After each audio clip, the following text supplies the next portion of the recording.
Hello guys, welcome back to the channel.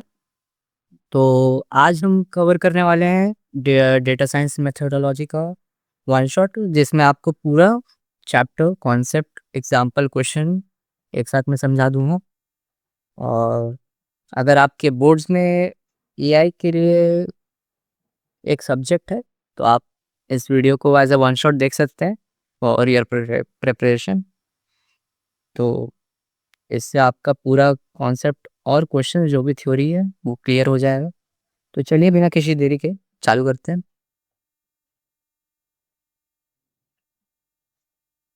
तो सबसे पहले बेसिक समझते हैं, डेटा साइंस मेथोडोलॉजी क्या होता है।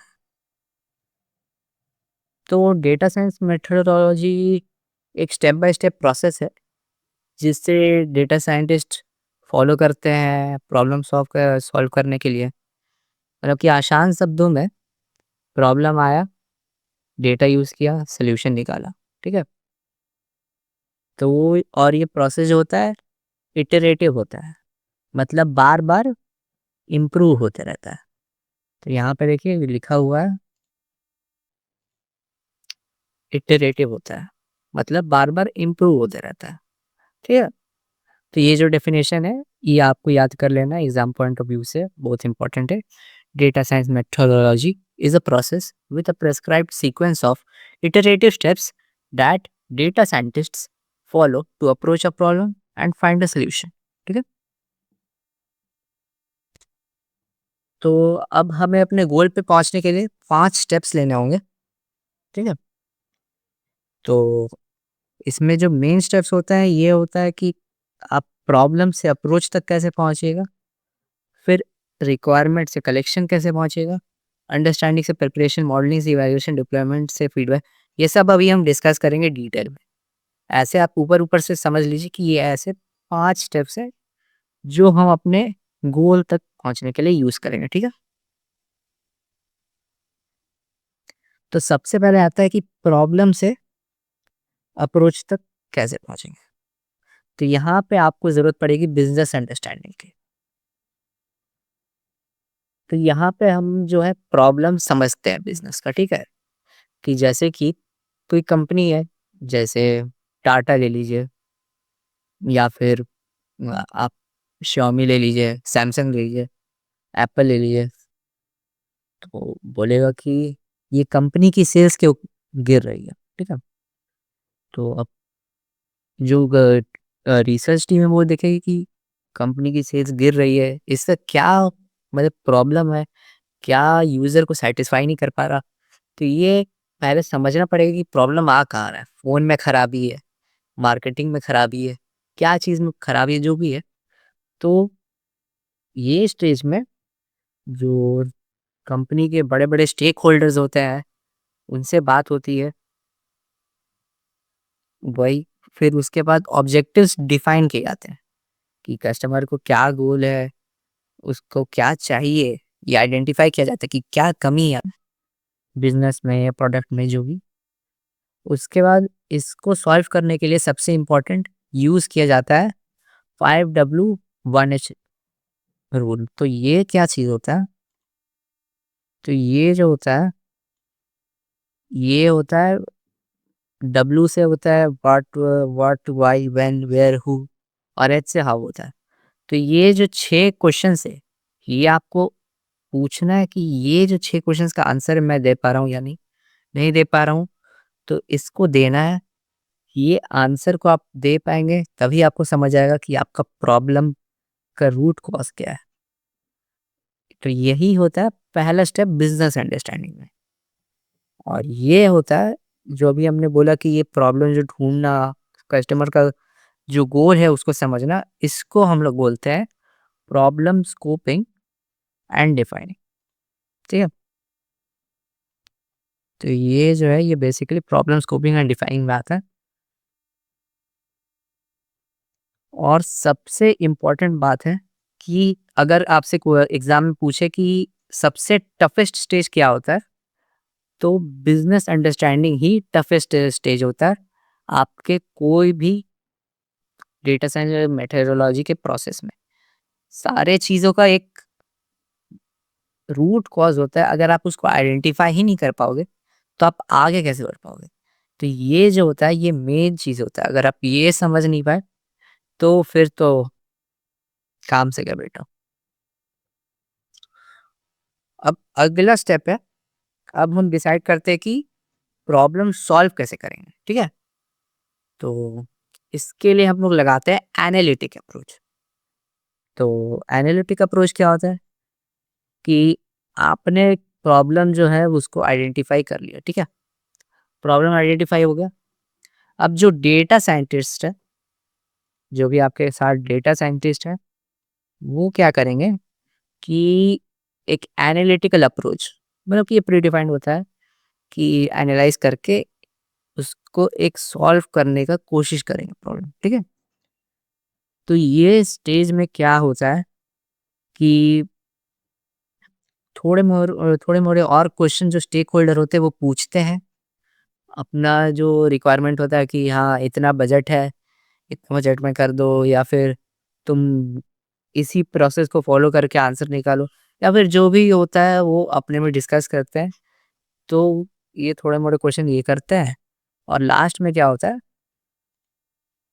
लास्ट में सबसे जो एप्रोप्रिएट मेथड होता है, वो ही यूज़ किया जाता है इस प्रॉब्लम सॉल्विंग का सॉल्यूशन निकालने में, ठीक है?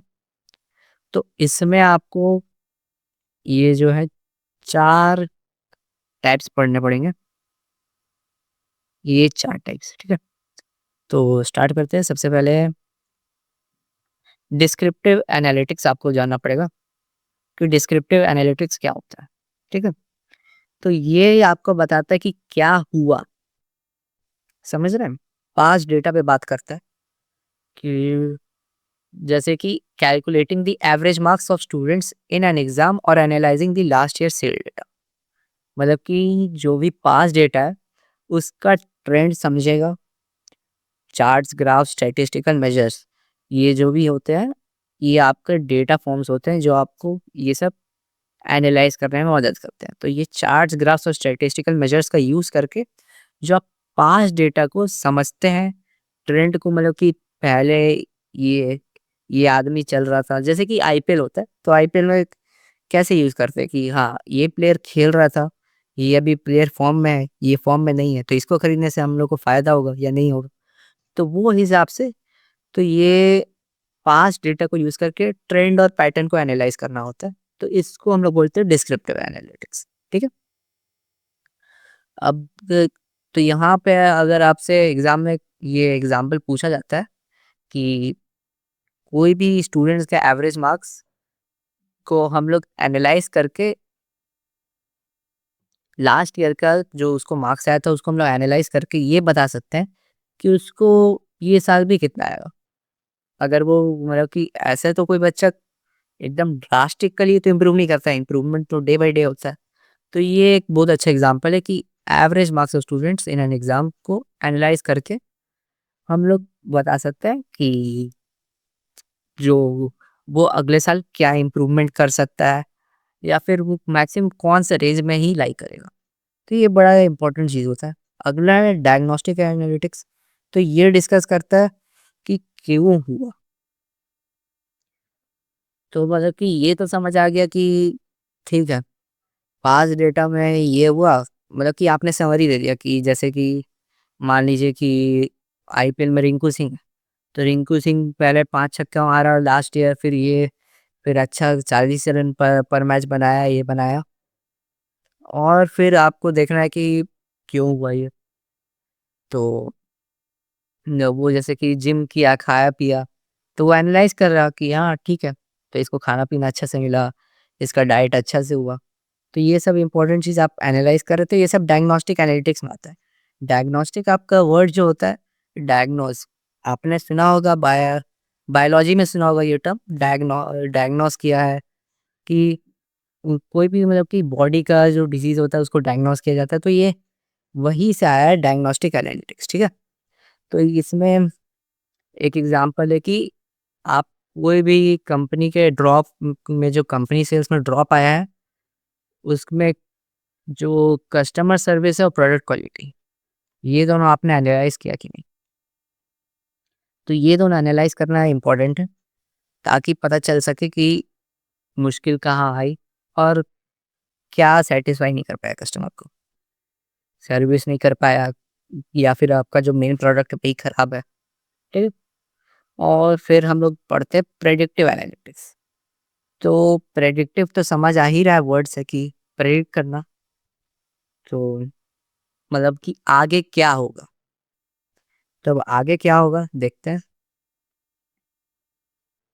तो प्रेडिक्टिव एनालिटिक्स में जो यूज़ होता है past data and statistical techniques future trends और आउटकम्स को प्रेडिक्ट करने के लिए, मतलब कि पहले जो हुआ उससे आने वाले जो समय में वो क्या होगा उसको प्रेडिक्ट कर लिया।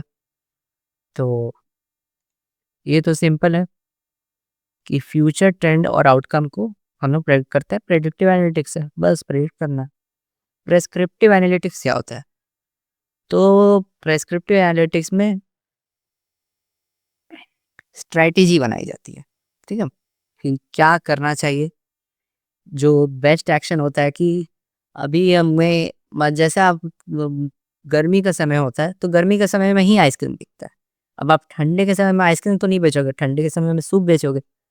तो वही चीज़ है यहाँ पे कि आप जो बेस्ट एक्शन है कि क्या लेना चाहिए इस समय, कि कंपनी मान लीजिए आइसक्रीम बनाती है, सूप भी बनाती है। तो भाई क्या करना है कि अभी आइसक्रीम का सेल्स गर्मी में ही बढ़ेगा तो आइसक्रीम ही बेचेंगे। ये नहीं कि सब एनालाइज़ करके बोले कि एनालाइज़ तो कर लिए, पर मेरा मन है आइसक्रीम बेचने का, हम आइसक्रीम बेच दिए ठंडा में। ऐसा तो नहीं होता है ना, सूप बेचना पड़ेगा। तब आपका जो अप्रोच है वो सही होगा। तो प्रेस्क्रिप्टिव है, जो आपको इंश्योर कर सकता है कि क्या करना चाहिए।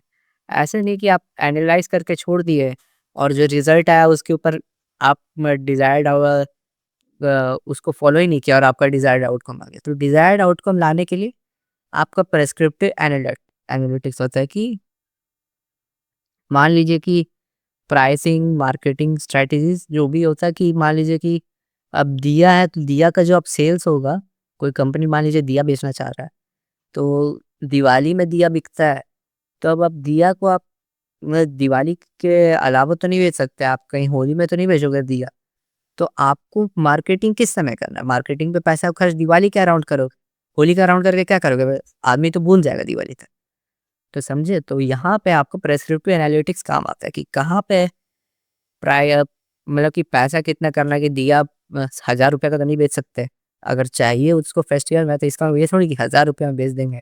कोई खरीदेगा ही नहीं, बोलेगा अब हम खुद ही दिया बना लेंगे, लो भाई। तो और दूसरा मार्केटिंग स्ट्रैटेजी की अब हाँ, इस समय में मार्केटिंग करना है, तो इससे मतलब कि फ़ायदा ज़्यादा होगा हम लोग को। तो ये जो 2 चीज़ें वो को समझ आ गया। तो 4 मैं समराइज़ कर देता हूँ कि डिस्क्रिप्टिव का मतलब है कि क्या हुआ पास्ट डेटा, डायग्नोस्टिक का मतलब है क्यों हुआ, प्रेडिक्टिव का मतलब है आगे क्या होगा और प्रेस्क्रिप्टिव एनालिटिक्स का मतलब है क्या करना चाहिए, ठीक है? तो जैसे एग्ज़ाम्पल ले लेते हैं कि सेल्स कम क्यों हुई, तो डिस्क्रिप्टिव में आपको सेल्स का डेटा बताएगा, फिर डायग्नोस्टिक में आपको रीज़न पता चलेगा, फिर प्रेडिक्टिव में आपको पता चलेगा कि फ्यूचर में सेल्स कैसे होगा, जो भी आपका मतलब कि इम्प्रूवमेंट की उसके हिसाब से सेल क्या होगा, और फिर प्रेस्क्रिप्टिव बताएगा कि क्या स्ट्रैटेजी यूज़ करना है, ये फ्यूचर सेल्स को मतलब सक्सेस बनाने के लिए, ठीक है? तो चलिए आगे बढ़ते हैं। फ्रॉम रिक्वायरमेंट्स टू कलेक्शन, ठीक है? अब हम डेटा रिक्वायरमेंट्स को समझेंगे कि हम अब डिसाइड करेंगे कौन सा टाइप का डेटा चाहिए, ठीक है? मतलब कि आइडेंटिफाई करेंगे क्या डेटा होता है। तो ये वाला एग्ज़ाम में बहुत बार पूछा गया, क्वेश्चन भी लाया हूँ, ये हम लोग करेंगे। तो ये तीनों जो है ना, ये इम्पोर्टेंट टाइप्स हैं। डेटा रिक्वायरमेंट का मैं ब्रीफ में बता देता हूँ कि ये जो एनालिटिकल अप्रोच होता है आपका उसी पर डिसाइड होता है, ठीक है? ये भी 5W1S मेथड का ही यूज़ करता है। जैसे आपका जो डेटा है, कंटेंट फॉर्मेट, इनिशियल कलेक्शन वही है कि आपको क्या डेटा चाहिए, उसका क्या कंटेंट रहना चाहिए, उसमें कौन से फॉर्मेट में डेटा चाहिए, उसका एनालाइज़ करने के लिए वही है डेटा रिक्वायरमेंट, ठीक है? मेन है कि ये 3 को आपको समझना है। तो स्ट्रक्चर्ड डेटा क्या होता है? तो स्ट्रक्चर्ड डेटा होता है कि डेटा जो सबसे ज़्यादा ऑर्गेनाइज़ हो, क्लियर फॉर्मेट में हो, टेबल में हो विथ रोज़ एंड कॉलम्स, ठीक है? तो जैसे आप टेबल देखते हैं, सबसे बेसिक एग्ज़ाम्पल है टेबल, ठीक है? जैसे एक आपने एक्सेल में बनाते हैं ना डेटाबेस, स्प्रेडशीट वो सब होता है, उसमें आप टाइप करते हैं कि हाँ, यहाँ पे ये पर्सन का नेम है, यहाँ पे इसका फ़ोन नंबर है, यहाँ पे इसका जो भी एड्रेस है, इसका जेंडर है, जो भी है, तो ये आप टेबल में ऑर्गेनाइज़ फॉर्म में रखते हैं। तो ये तो एकदम एकदम स्ट्रक्चर्ड हो गया कि हाँ, इसमें इसका नाम है तो नाम ही आएगा, इसका घर का पता है तो घर का पता ही आएगा। तो ये आपका स्ट्रक्चर्ड डेटा में आ गया। तो इसमें जो मेन एग्ज़ाम्पल होता है, तो यहाँ पे डेटाबेस और स्प्रेडशीट, ये जो 2 हैं, यहाँ पे कस्टमर का डिटेल स्टोर करते हैं आप डेटाबेस स्प्रेडशीट में, तो ये स्ट्रक्चर्ड फॉर्म में करते हैं आप, स्ट्रक्चर्ड डेटा में करते हैं, ठीक है? अब नेक्स्ट आता है अनस्ट्रक्चर्ड डेटा। तो ये होता है कि मतलब कि बहुत कॉम्प्लेक्स होता है। अनस्ट्रक्चर्ड डेटा मतलब कि यहाँ पे कोई फिक्स टाइप का आप पैटर्न फॉलो नहीं करते हो स्टोर करने, क्योंकि जैसे नेम है तो नेम ही स्टोर किया या वैसा है। यहाँ पे आपका जैसा मन है, आपका जैसा फ्लेक्सिबिलिटी आप वैसे करके स्टोर कर देते हो डेटा, और यहाँ पे कोई स्ट्रक्चर भी नहीं होता है, फॉर्मेट भी नहीं होता है। जैसे कि इंस्टाग्राम पे आप सोशल मीडिया पोस्ट मार दिए या फिर आप इमेज क्लिक किए, वीडियो स्टोर किए, ऑडियो फाइल्स। तो यहाँ पे जो होता है ये कोई स्ट्रक्चर में तो नहीं होता है कि ये कोई फॉर्मेट में इमेज इमेज क्या आप हमेशा ग्रिड में आता है? नहीं, इमेज का तो पिक्सल हर क इमेज में क्या होता है पिक्सेल्स होता है, तो पिक्सेल्स में हर समय आप जो भी क्लिक करोगे वो हिसाब से पिक्सल अपना कलर ले लेता है। ऐसा थोड़ी है कि वो अपना कलर आपका हमेशा एक प्री डिफाइन ही कलर होगा, जिस पे वो एक्ट करेगा। नहीं, ऐसा नहीं होता, वीडियो में भी सेम होता है, ऑडियो फाइल्स में भी सेम होता है, सोशल मीडिया तो इसमें कोई स्ट्रक्चर नहीं है। इसमें आपको कोई स्ट्रक्चर दिख रहा है? टेबल जैसा कुछ भी, कोड वोड जैसा नहीं, ऐसा कुछ भी नहीं है। ठीक है? अब लास्ट में हम समझते हैं कि सेमी स्ट्रक्चर्ड डेटा क्या होता है। तो ये थोड़ा-सा ये दोनों का मिक्स है कि ना ये स्ट्रक्चर है, ना अनस्ट्रक्चर है, सेमी है। मतलब कि बीच का कहीं है, ठीक है? तो ये बीच का कहीं कैसे है? तो ये समझते हैं। तो यहाँ पे देखिए कि data with some organisational properties but not in a fixed table format. मतलब कि ऑर्गेनाइज्ड प्रॉपर्टी है बट फिक्स्ड टेबल फॉर्मेट में नहीं है। तो जैसे कि जो ईमेल्स हो गया, एक्सएमएल फाइल्स हो गया, जेसन डेटा हो गया, ये सब ये ये तो कोडिंग में आपने अगर आप पाइथन में कोडिंग करते हैं तो आपको ये पता होगा कि जेसन डेटा क्या होता है। तो ये बहुत यूज़ होता है, ठीक है?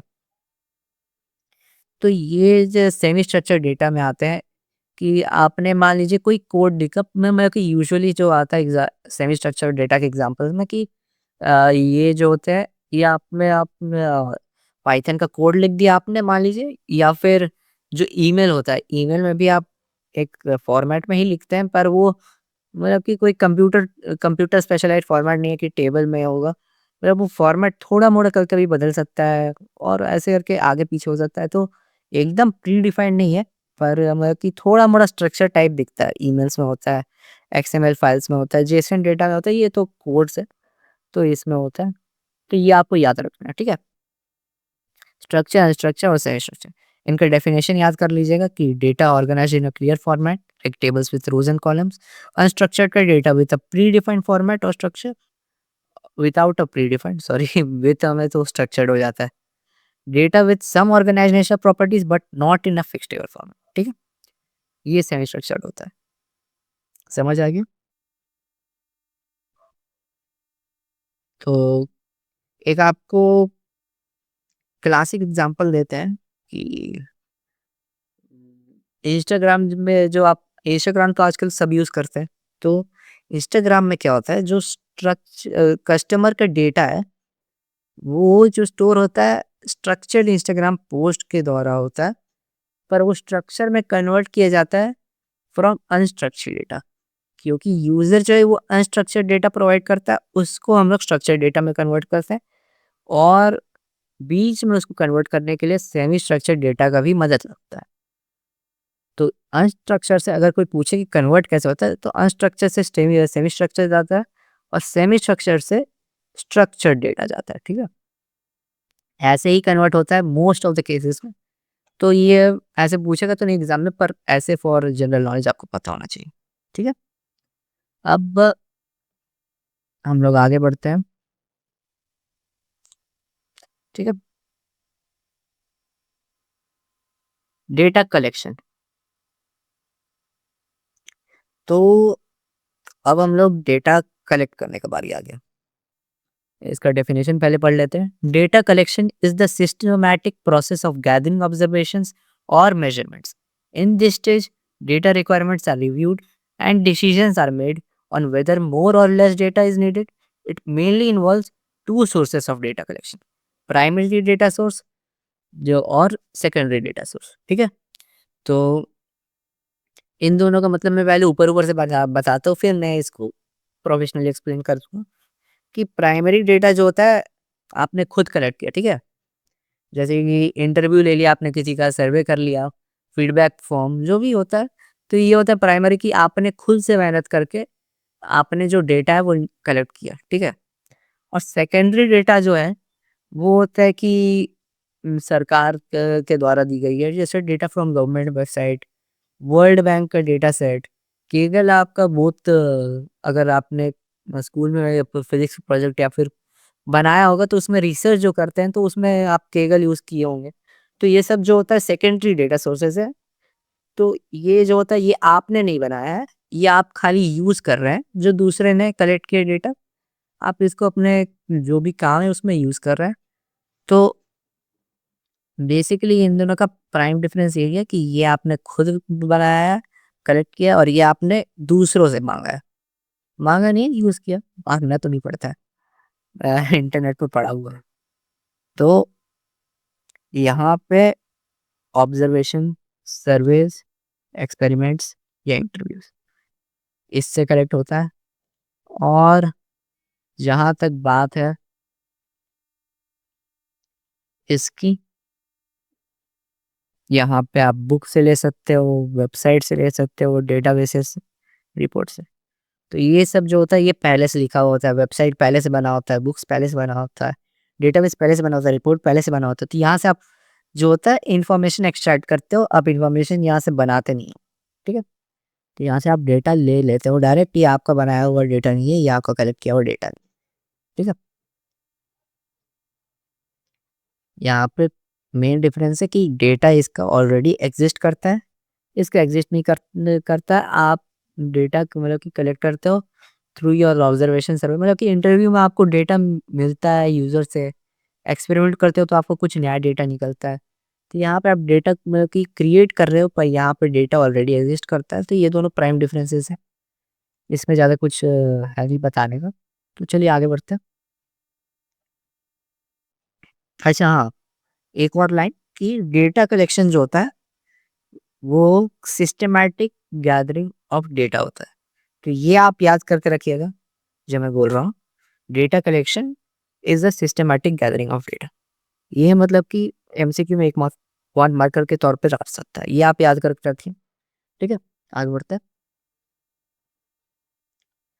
तो अब हम लोग आ गए हैं अंडरस्टैंडिंग टू प्रिपरेशन अगले स्टेप में। तो इसमें हमें क्या समझना है? तो इसमें हमें समझना है कि डेटा अंडरस्टैंडिंग क्या होता है, ठीक है? और डेटा प्रिपरेशन क्या होता है? तो ये दोनों इसके अंदर मतलब कि अंडरस्टैंडिंग से प्रिपरेशन तो इसी में पहुँच गए। तो डेटा अंडरस्टैंडिंग में आपको ये समझना होता है कि डाटा जो है वो मेरे काम का रेलेवेंट है या नहीं, वो कोई डेटा मिसिंग है या नहीं, और क्या ये डेटा पे हम लोग विजुअलाइजेशन यूज़ कर सकते हैं कि नहीं। तो यही चीज़ यहाँ पे इंग्लिश में लिखा हुआ है, आप चाहे तो पढ़ सकते हैं, ठीक है? तो यहाँ पे लिखा हुआ है data understanding involves collected data, ठीक है?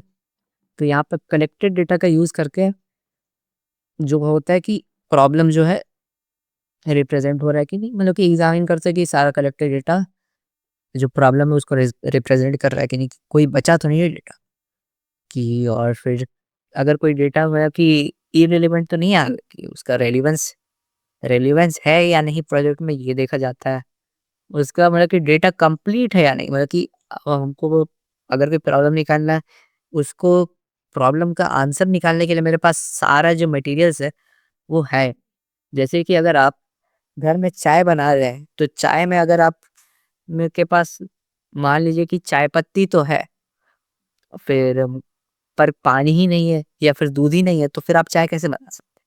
तो वही चीज़ है कि पूरा चीज़ होना चाहिए, तब आप बना पाओगे अपना आंसर, ठीक है? तो और फिर लास्ट में आपको देखना है कि डिस्क्रिप्टिव स्टैटिस्टिक्स टेक्निक्स यूज़ करते हैं, लाइक डिस्क्रिप्टिव स्टैटिस्टिक्स। तो यही है आपका डेटा विजुअलाइजेशन का पार्ट।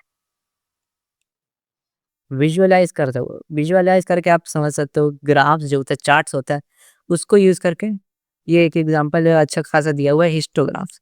तो हिस्टोग्राम्स यूज़ करके आप समझ सकते हो कि हाँ, कि इनिशियली आप इनसाइट ले सकते हो कि हाँ, ये यूज़ हुआ है, नहीं हुआ है, एटसेट्रा।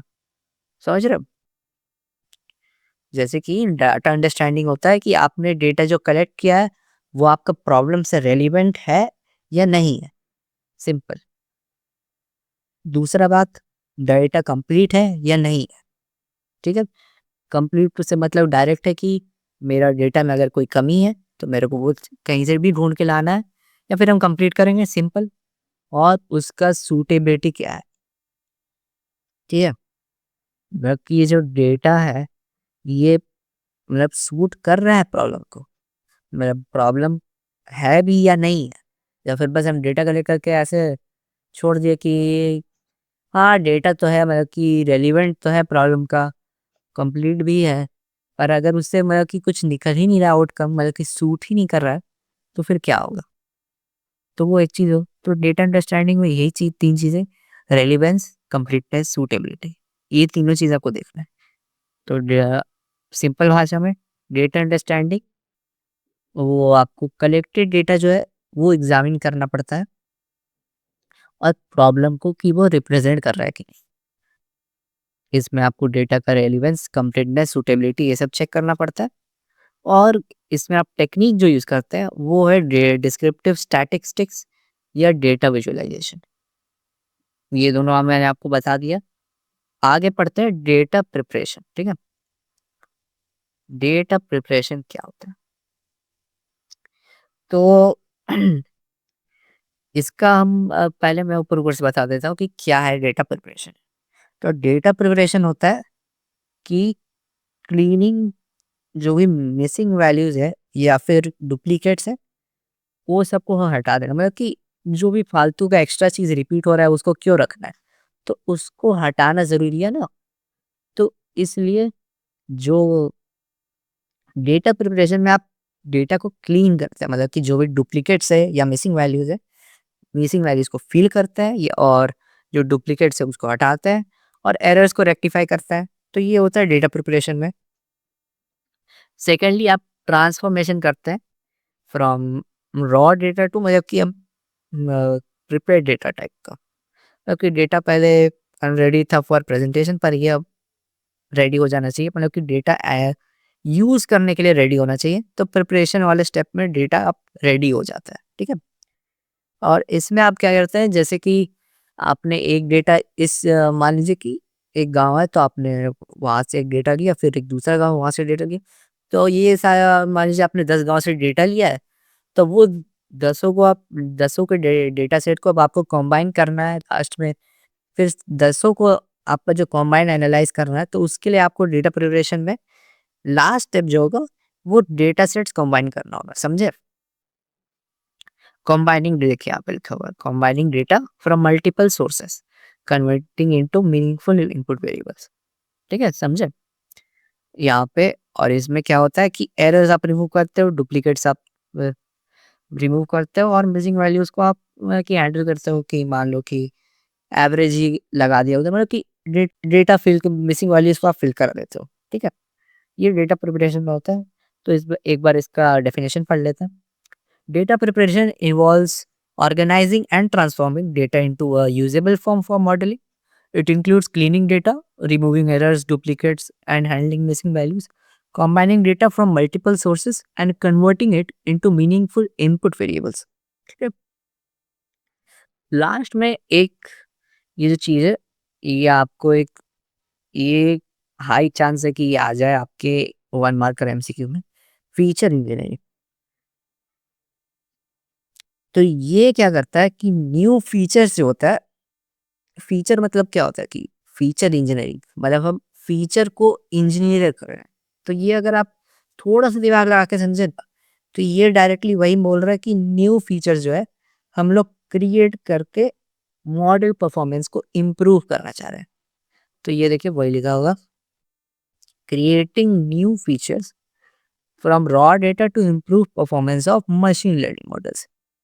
तो बेसिकली क्या है, feature engineering is the process of selecting, modifying और क्रिएटिंग न्यू फीचर्स जो भी वेरिएबल्स है from raw data to improve the performance of machine learning models. समझे? इजी। आगे देखते हैं।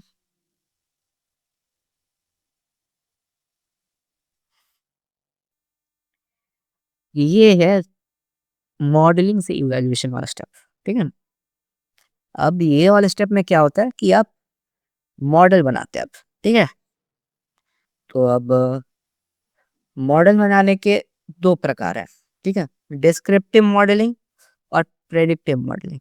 ये एमसीक्यू में आता है और बच्चे ये यूजुअली गलत कर देते हैं ये वाला क्वेश्चन, एआई मॉडलिंग वाला। ठीक है, ये वाला भी करवा दूंगा, कोई चिंता नहीं। तो एआई मॉडलिंग क्या होता है? The modelling stage uses a prepared dataset to develop models based on the chosen analytical approach. This process is iterative and different algorithms may be tested to find suitable model. ठीक है, तो iterative का मतलब अभी मैंने बताया था improving. ठीक है, तो वो तो याद ही होगा। तो यहाँ पे क्या करते हैं हम लोग, जो मॉडलिंग स्टेज होता है यहाँ पे जो मॉडल बनाते हैं, यहाँ पे जो डेटा सेट अब प्रिपेयर हो गया, सब कुछ हो गया, डेटा अब हो ही गया, जब डेटा वाला काम खत्म हो गया, अब हम लोग इसको मॉडल में लगा देंगे। ठीक है, मॉडल में लगा दिया,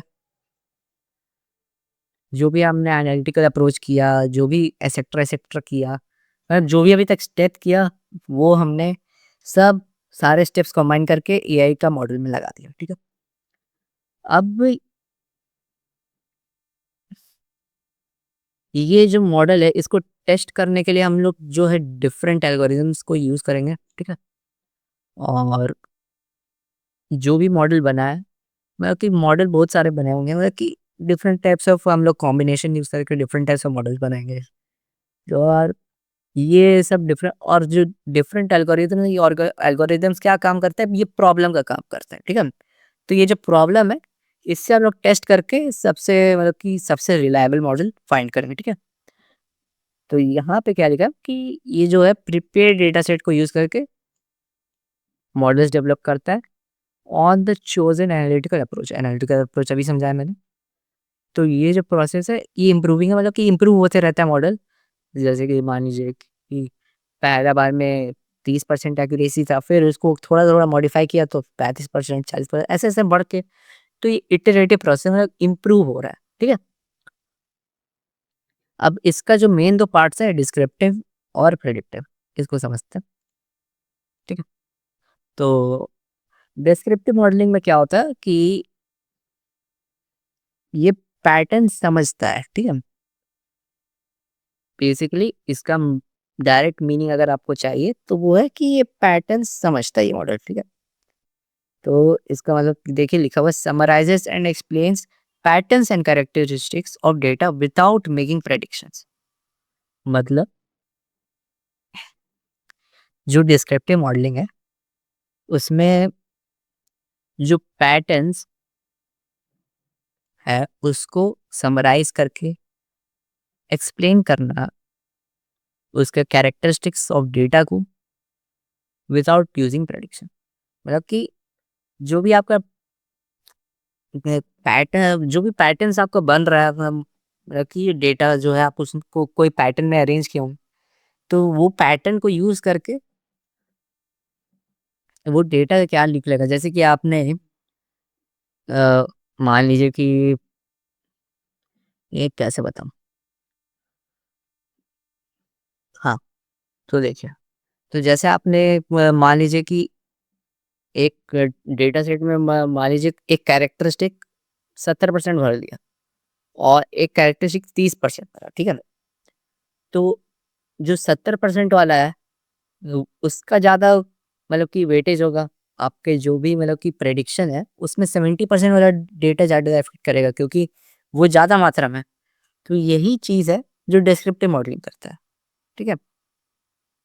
ये बताता है कि ये पैटर्न जो है ये क्या करेगा, जैसे कि 70% है तो वो ज़्यादा डेटा को इन्फ्लुएंस करेगा थ्योरेटिकली। तो यही है कि कैरेक्टरिस्टिक के साथ डेटा एक्सप्लेन करता है विदाउट मेकिंग प्रेडिक्ट, मतलब प्रेडिक्ट थोड़ी कर रहा है भाई। वो तो बता रहा है कि 70% है तो 70% है जो तो ज़्यादा ही करेगा। तो ये तो सिंपल चीज़ है। प्रेडिक्शन नहीं करता, बस बताता है कि हाँ, ये तो ज़्यादा करेगा। कि ये दिख रहा है यहाँ पे, ये वाला मैथमेटिकली दिख रहा है कि हाँ, ये ज़्यादा आना चाहिए। तो ये प्रेडिक्शन नहीं होता है, ये एक्सप्लेन करता है डेटा का कैरेक्टरिस्टिक्स की वो क्या शो कर रहा है। समझे? अगला है प्रेडिक्टिव मॉडलिंग। तो ये है, ये फ्यूचर प्रेडिक्ट करता है। ये फ्यूचर प्रेडिक्ट नहीं करता है डिस्क्रिप्टिव मॉडलिंग, पर ये फ्यूचर प्रेडिक्ट करता है। प्रेडिक्टिव मतलब कि प्रेडिक्ट करना, फ्यूचर प्रेडिक्ट कर रहा है भाई। तो जो हिस्टोरिकल डेटा एल्गोरिदम्स है, इसका यूज़ करके ये प्रेडिक्ट करता है फ्यूचर आउटकम ट्रेंड। तो ये तो वही हुआ प्रेडिक्टिव वाला एनालिटिक्स हो गया, जो भी हो गया प्रेडिक्टिव मतलब कि प्रेडिक्ट करता है। ये आप कहीं भी आप यूज़ कर लीजिएगा। ये प्रेडिक्टिव लिखे हैं मतलब कि फ्यूचर प्रेडिक्ट करता है, मतलब कि आउटकम फ्यूचर वाला बताता है। एल्गोरिदम सब पास्ट का डेटा यूज़ करके फ्यूचर बताता है। प्रेडिक्टिव मॉडलिंग का मतलब यही है, पास्ट का यूज़ करके फ्यूचर बताता है। समझे? Uses historical data and algorithms to predict future outcomes or trends। Simple. इसको कहाँ यूज़ करते हैं? एग्ज़ाम स्कोर प्रेडिक्ट करने में, वेदर पैटर्न। एग्ज़ाम स्कोर तो कोई प्रेडिक्ट करना चाहता नहीं है, पर फिर भी weather patterns, future sales, regression और क्लासिफिकेशन मॉडल्स। तो ये जो है रिग्रेशन और क्लासिफिकेशन मॉडल्स, ये आपका मैथमेटिकल टर्म्स है। ये मैथमेटिक्स में बहुत यूज़ होता है। आप कंपनी में कहीं जाओगे अगर फ्यूचर में वर्क करोगे, जेबी मॉर्गन वैसे का एक्सेट्रा में, तो ये वाला जो कॉन्सेप्ट है ये बहुत काम आता है रिग्रेशन और क्लासिफिकेशन मॉडल्स का। ठीक है, तो आगे बढ़ते हैं। अब मॉडलिंग तो हो गया, कि मॉडलिंग आपको समझ आ गया कि क्या करता है, कि मॉडल से पैटर्न समझना है पहले, फिर उसके बाद फ्यूज प्रेडिक्ट करना है। अच्छा, इसका मेन एग्जांपल जो है कि मार्क्स का एनालिसिस करना और मार्क्स से प्रेडिक्शन करना। ठीक है, तो डिस्क्रिप्टिव मॉडलिंग में क्या होता है कि आप मार्क्स को एनालाइज करते हैं, और प्रेडिक्टिव मॉडलिंग में है कि आप मार्क्स को प्रेडिक्ट करते हैं। समझे? ये आपका मतलब कि डेली लाइफ एग्जांपल से आप इसको कंपेयर कर सकते हैं, अगर आपको थोड़ा सा कहीं समझ नहीं आया तो। ओके, तो आगे बढ़ते हैं इवैल्यूएशन वाले स्टेप में। तो अब इवैल्यूएशन क्या है? तो अब इवैल्यूएशन है कि अब मॉडल को चेक करते हैं कि भाई अब इतना मेहनत करके मॉडल बना दिए, अब ये मॉडल सही बना या नहीं बना। ठीक है, तो इसमें क्या क्या मैट्रिक्स यूज करते हैं पहले ये तो जान लें।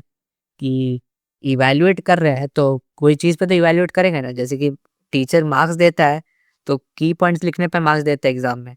तो वैसे ही इवैल्यूएट क्या चीज़ पे कर रहा है। तो सबसे पहला जो मैट्रिक है वो है एक्यूरेसी। ठीक है, एक्यूरेसी पे होता है, फिर प्रेसिजन, फिर रिकॉल और F1 स्कोर। F1 स्कोर बताता हूँ, वो और F1 नहीं जो आप लोग कार रेसिंग देखते हैं, वो और F1 नहीं है। ये accuracy, precision, recall, F1 score. ठीक है, तो ये 4 चीज़ यूज़ होता है। अब पहले हम समझ लेते हैं कि इसमें क्या 2 मेजर्स लिए जाते हैं। ठीक है, तो इसमें डायग्नोस्टिक मेजर और एक स्टैटिस्टिकल सिग्निफिकेंट टेस्ट होता है। ठीक है, तो दोनों का मतलब मैं बता देता हूँ। उससे पहले इवैल्यूएशन का मेन मीनिंग समझ लीजिए। The process of assessing how well a train model performs using test data and metrics like accuracy, precision, recall और एफ1 स्कोर।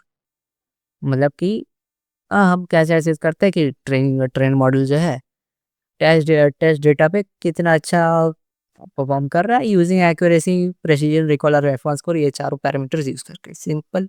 ठीक। तो पहला चीज़ है डायग्नोस्टिक मेजर्स। तो डायग्नोस्टिक मेजर्स में क्या होता है? It is used to check whether the model works as intended and aligns with the initial design. इसका एग्जांपल क्या दिया हुआ है कि यूजिंग अ डिसीजन ट्री और testing data with known outcomes to evaluate and refine. मतलब कि जो आपका डायग्नोस्टिक मेजर है, मान लीजिए कि आपको पता है कि चलो मेरे पास एक डेटा है जो कि हमको पता है कि आंसर क्या है इसका, कि हाँ ये ट्रू है, इसका आंसर फॉल्स है, ये हमको पता है पहले से। ठीक है, अब हम उसको सिस्टम को दिए और बोले कि अब तुम बताओ हमको कि ये ट्रू है या फॉल्स है। तो अब सिस्टम जो है वो बता, तो सिस्टम अब ट्रू बताएगा फॉल्स बताएगा, तो वो हिसाब से हम लोग पता कर सकते हैं कि हाँ ठीक है, ये ट्रू फॉल्स ठीक बता रहा है कि नहीं, कि गलत बता रहा है। तो मतलब कि मॉडल जो है जैसा इंटेंट किया है वो वैसा काम कर रहा है कि नहीं, मतलब कि हम लोग सही बताने के लिए इंटेंट किया तो ये सही बता पा रहा है कि नहीं।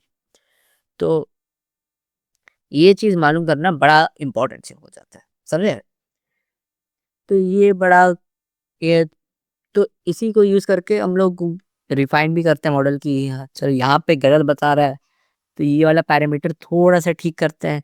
तो ये थोड़ा-मोड़ा जो छोटा-मोटा गलती होता है तो उसको ठीक करने के लिए डायग्नोस्टिक मेजर्स यूज़ करते हैं।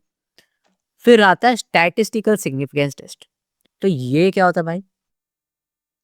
तो ये वेरीफाई करता है कि मॉडल जो है प्रोसेस और इंटरप्रेट डेटा को ठीक से कर रहा है कि नहीं।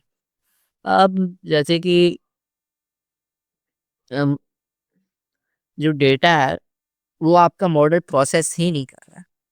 एक होता है कि चलो वैल्यू में जो होता है यहाँ पे क्या हुआ कि वैल्यू इधर-उधर हो सकता है, 1-2 वैल्यू इधर-उधर हो गया तो मतलब उसको ठीक किया जा सकता है। पर यहाँ क्या होता है भाई कि यहाँ पे कि देख रहे हैं कि जो अपना मॉडल है वो प्रोसेस और इंटरप्रेट कर रहा है ठीक से कि नहीं। अब पता चला भाई प्रोसेस और इंटरप्रेट ही ठीक से नहीं कर रहा, तो फिर फ़ायदा क्या हुआ? तो फिर हम डायग्नोस्टिक चेक करके करेंगे क्या? वो प्रोसेस ही गलत कर रहा है, इंटरप्रेट ही गलत कर रहा है जो हम उसको बोल रहे हैं। तो वो तो मतलब कि बेस से फिर वापस चालू करना पड़ जाएगा। तो ये वाला चीज़ फ़ेल हो जाएगा तो बहुत कि खराब चीज़ हो जाएगा, आपको स्टार्टिंग से करना पड़ेगा वापस सब कुछ। तो स्टैटिस्टिकल सिग्निफिकेंस टेस्ट क्या होता है कि वेरीफाई करता है मॉडल कि वो डेटा जो है प्रोसेस और इंटरप्रेट ठीक से कर रहा है कि नहीं। ठीक है? और डायग्नोस्टिक मेजर होता है कि आप डायग्नोस्टिक मेजर में आप जो भी मॉडल है वो जैसा हम लोग चाहते हैं वैसा उसके से जैसे काम कर रहा है, अलाइन कर रहा है इनिशियल डिज़ाइन के साथ कि नहीं। ठीक है? डायग्नोस्टिक मेथड का एग्जांपल है कि डिसीजन ट्री या टेस्टिंग डाटा आप यूज़ करके आउटकम्स को नोन आउटकम्स को यूज़ करके आप मॉडल डिफाइन कर सकते हैं। और स्टैटिस्टिकल टेस्ट आप यूज़ कर स्टैटिस्टिकल में आप स्टैटिस्टिकल टेस्ट ही यूज़ करोगे और उसमें से आप कंफर्म करोगे कि मॉडल का रिजल्ट जो है एक्यूरेट और रिलायबल है कि नहीं। ठीक है? तो ये होता है मतलब कि इनसाइड मतलब कि ये थोड़ा-सा आपका क्या बोलते हैं इनसाइड द सिस्टम टेस्ट होता है। ये आपका आउटसाइड द सिस्टम टेस्ट होता है टाइप ऑफ कि बाहर आपने मॉडल जो बना है उसको ऊपर आपने डेटा दिया, वो डेटा को क्या प्रोसेस करा वो नहीं देख रहे हो, आप पे इनपुट और आउटपुट देख रहे हो बस। यहाँ पे आप देख रहे हो कि इनपुट के बाद जब प्रोसेस हो रहा है वो प्रोसेस को आप चेक कर रहे हो। ठीक है, तो ये इनपुट आउटपुट ये प्रोसेस। ठीक है, समझ आ गया। अब अगला चेक करते हैं हम लोग फीडबैक कि फीडबैक क्या होता है। तो ये भी इम्पोर्टेंट चीज़ है। तो फीडबैक होता है वो स्टेज जहाँ पे जो यूज़र है वो रिस्पॉन्स करता है कि हाँ भाई मॉडल मेरे लिए तो अच्छा से काम कर रहा है या नहीं कर रहा, ये खराबी है। जैसे कि मान लीजिए कि मैगी ने अपना नया प्रोडक्ट निकाला तो अ, आदमी बोल रहा है कि नहीं खराब है और मैगी वहाँ बोल रहा है कि नहीं हमने तो बहुत अच्छा से बनाया। ये नहीं चलता है ना कि हम मैगी को लग रहा है उसने क्या बना दिए प्रोडक्ट ऐसा कि क्या पूरा आसमान फाड़ दिया, वैसा प्रोडक्ट बना दिया। पर अब मान लीजिए कस्टमर ही खराब रिव्यू दे दे, तो ऐसे तो नहीं चल सकता ना। तो ये फीडबैक लेना इम्पोर्टेंट है कि आपका मॉडल जो है वो यूज़र को मतलब ये काम में आ रहा है, रियल वर्ल्ड में यूज़ हो कैसा हो रहा है, उसका रिज़ल्ट कैसा आ रहा है रियल वर्ल्ड क में जब उसको टेस्ट किया जा रहा है। तो ये जो है फीडबैक इम्पोर्टेंट हो जाता है। तो फीडबैक का यहाँ डेफिनेशन पढ़ लेते हैं। The stage where user responses and real world results are collected after deploying the model to improve its performance. ठीक है? तो एग्ज़ाम्पल में यूज़र्स ये अगर इश्यूज़ रिपोर्ट कर रहे हैं और suggestions after using an AI system, तो डेटा साइंटिस्ट वो रिव्यूज़ और पे और इश्यूज़ पे मॉडल को थोड़ा-सा रिफाइन कर सकते हैं। समझ रहे? ठीक है? ये तो ईज़ी था। अब आगे चलते हैं।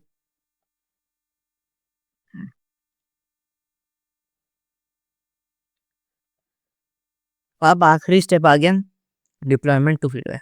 ठीक है? अब पिछला वाला जो था सब हो गया, हमने कर लिया भाई कि हाँ, अब हमको जो करना था मतलब कि सब टेस्टिंग वेस्टिंग प्रोटोटाइप सब बना के मॉडल वॉडल सब रेडी हो गया। सब कुछ पास हो गया टेस्ट, अब सब खत्म हो गया मतलब कि काम मेरा हो गया डन है। ठीक है?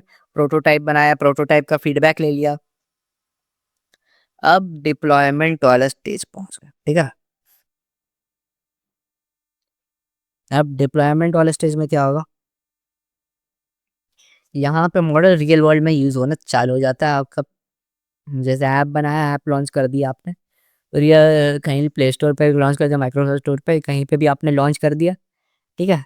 डिप्लॉय कर दिया आपने। ठीक है? तो अब आपने लॉन्च कर दिया, डिप्लॉय कर दिया, तो अब इसका अब आपने इम्प्लीमेंट कर दिया। ठीक है? बेसिकली मॉडल अपना, तो इसी को बोलते हैं डिप्लॉयमेंट। तो the stage where trained AI model is implemented and used in real world application is implemented. समझे? और इसका मैं एक क्लासिक एग्जांपल मैं ले रहा हूँ कि रिकमेंडेशन सिस्टम लॉन्च कर दिया या AI tool for users in a test environment और विद इन अ कंपनी। मतलब कि मान लीजिए कोई कंपनी है, उसको कोई एआई का यूज़ चाहिए, मतलब कि एआई यूज़ करना है अपने खाली एम्प्लॉइज़ के लिए, तो वो लॉन्च कर दिए, मतलब कि एक टेस्ट वेस्ट करके मॉडल बनाया, छोटा सा मॉडल बनाया और उसको लॉन्च कर दिया अपना यूज़र्स के लिए। तो बस यही हो गया कि within a company system test environment या कंपनी सिस्टम तो डिप्लॉयमेंट हो जाता है। उतना कुछ है नहीं डिप्लॉयमेंट में।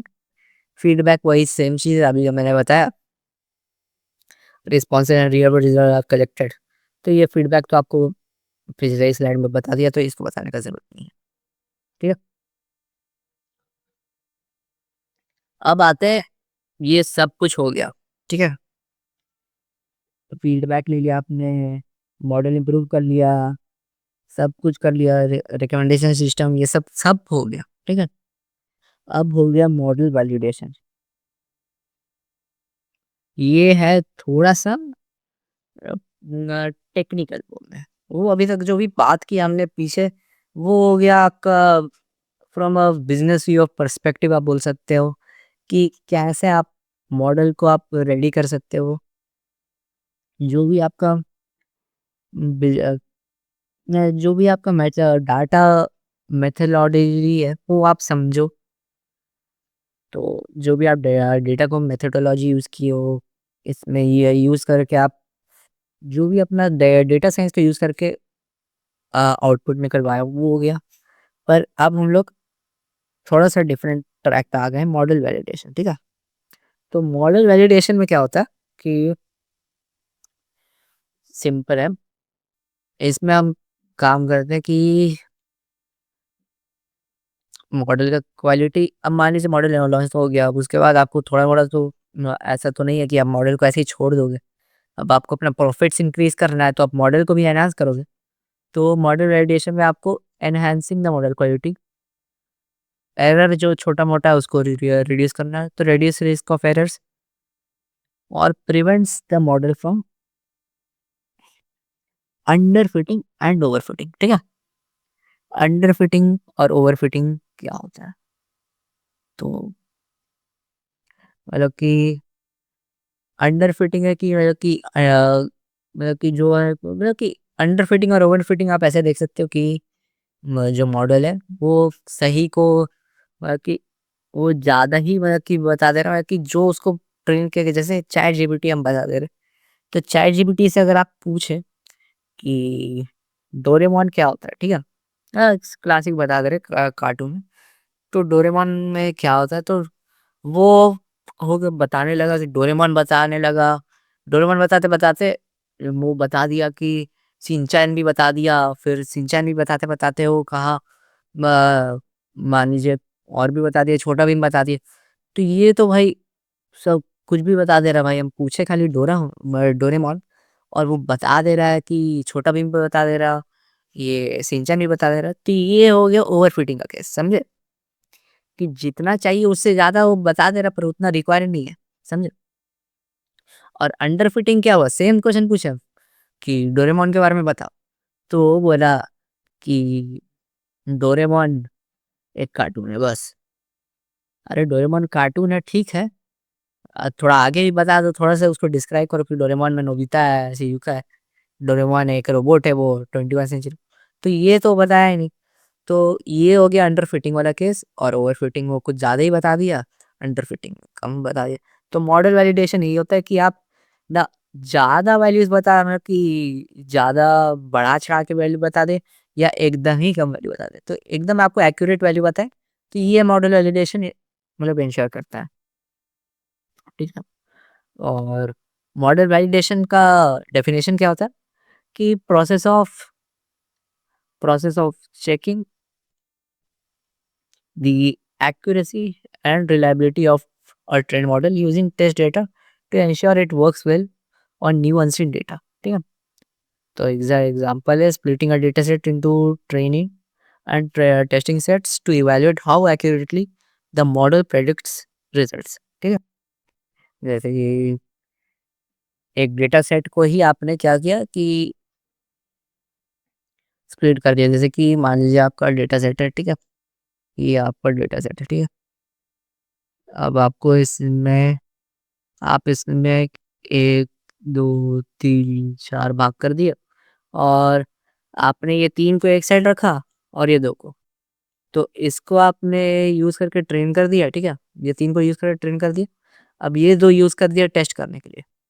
फिर ये तो ये जो हो गया, तो ये डेटा को आपने स्प्लिट किया और जो डेटा आधा डेटा को आपने इसमें डाला और आधा से टेस्ट कर लिया। तो इससे पता चल गया कि मॉडल कैसा वर्क समझे? डायग्राम थोड़ा-सा खराब है। क्योंकि स्टाइलिश नहीं है हमारे पास, सॉरी उसके लिए, बट उतना में आप समझ गए होंगे होप सो, ठीक है? तो आगे हम लोग बढ़ते हैं। तो ये मैं बोलूँगा कि इस चैप्टर का मोस्ट इम्पोर्टेंट पार्ट है, इसको आप स्टार लगा दीजिए, जो कीजिए हमको पता नहीं।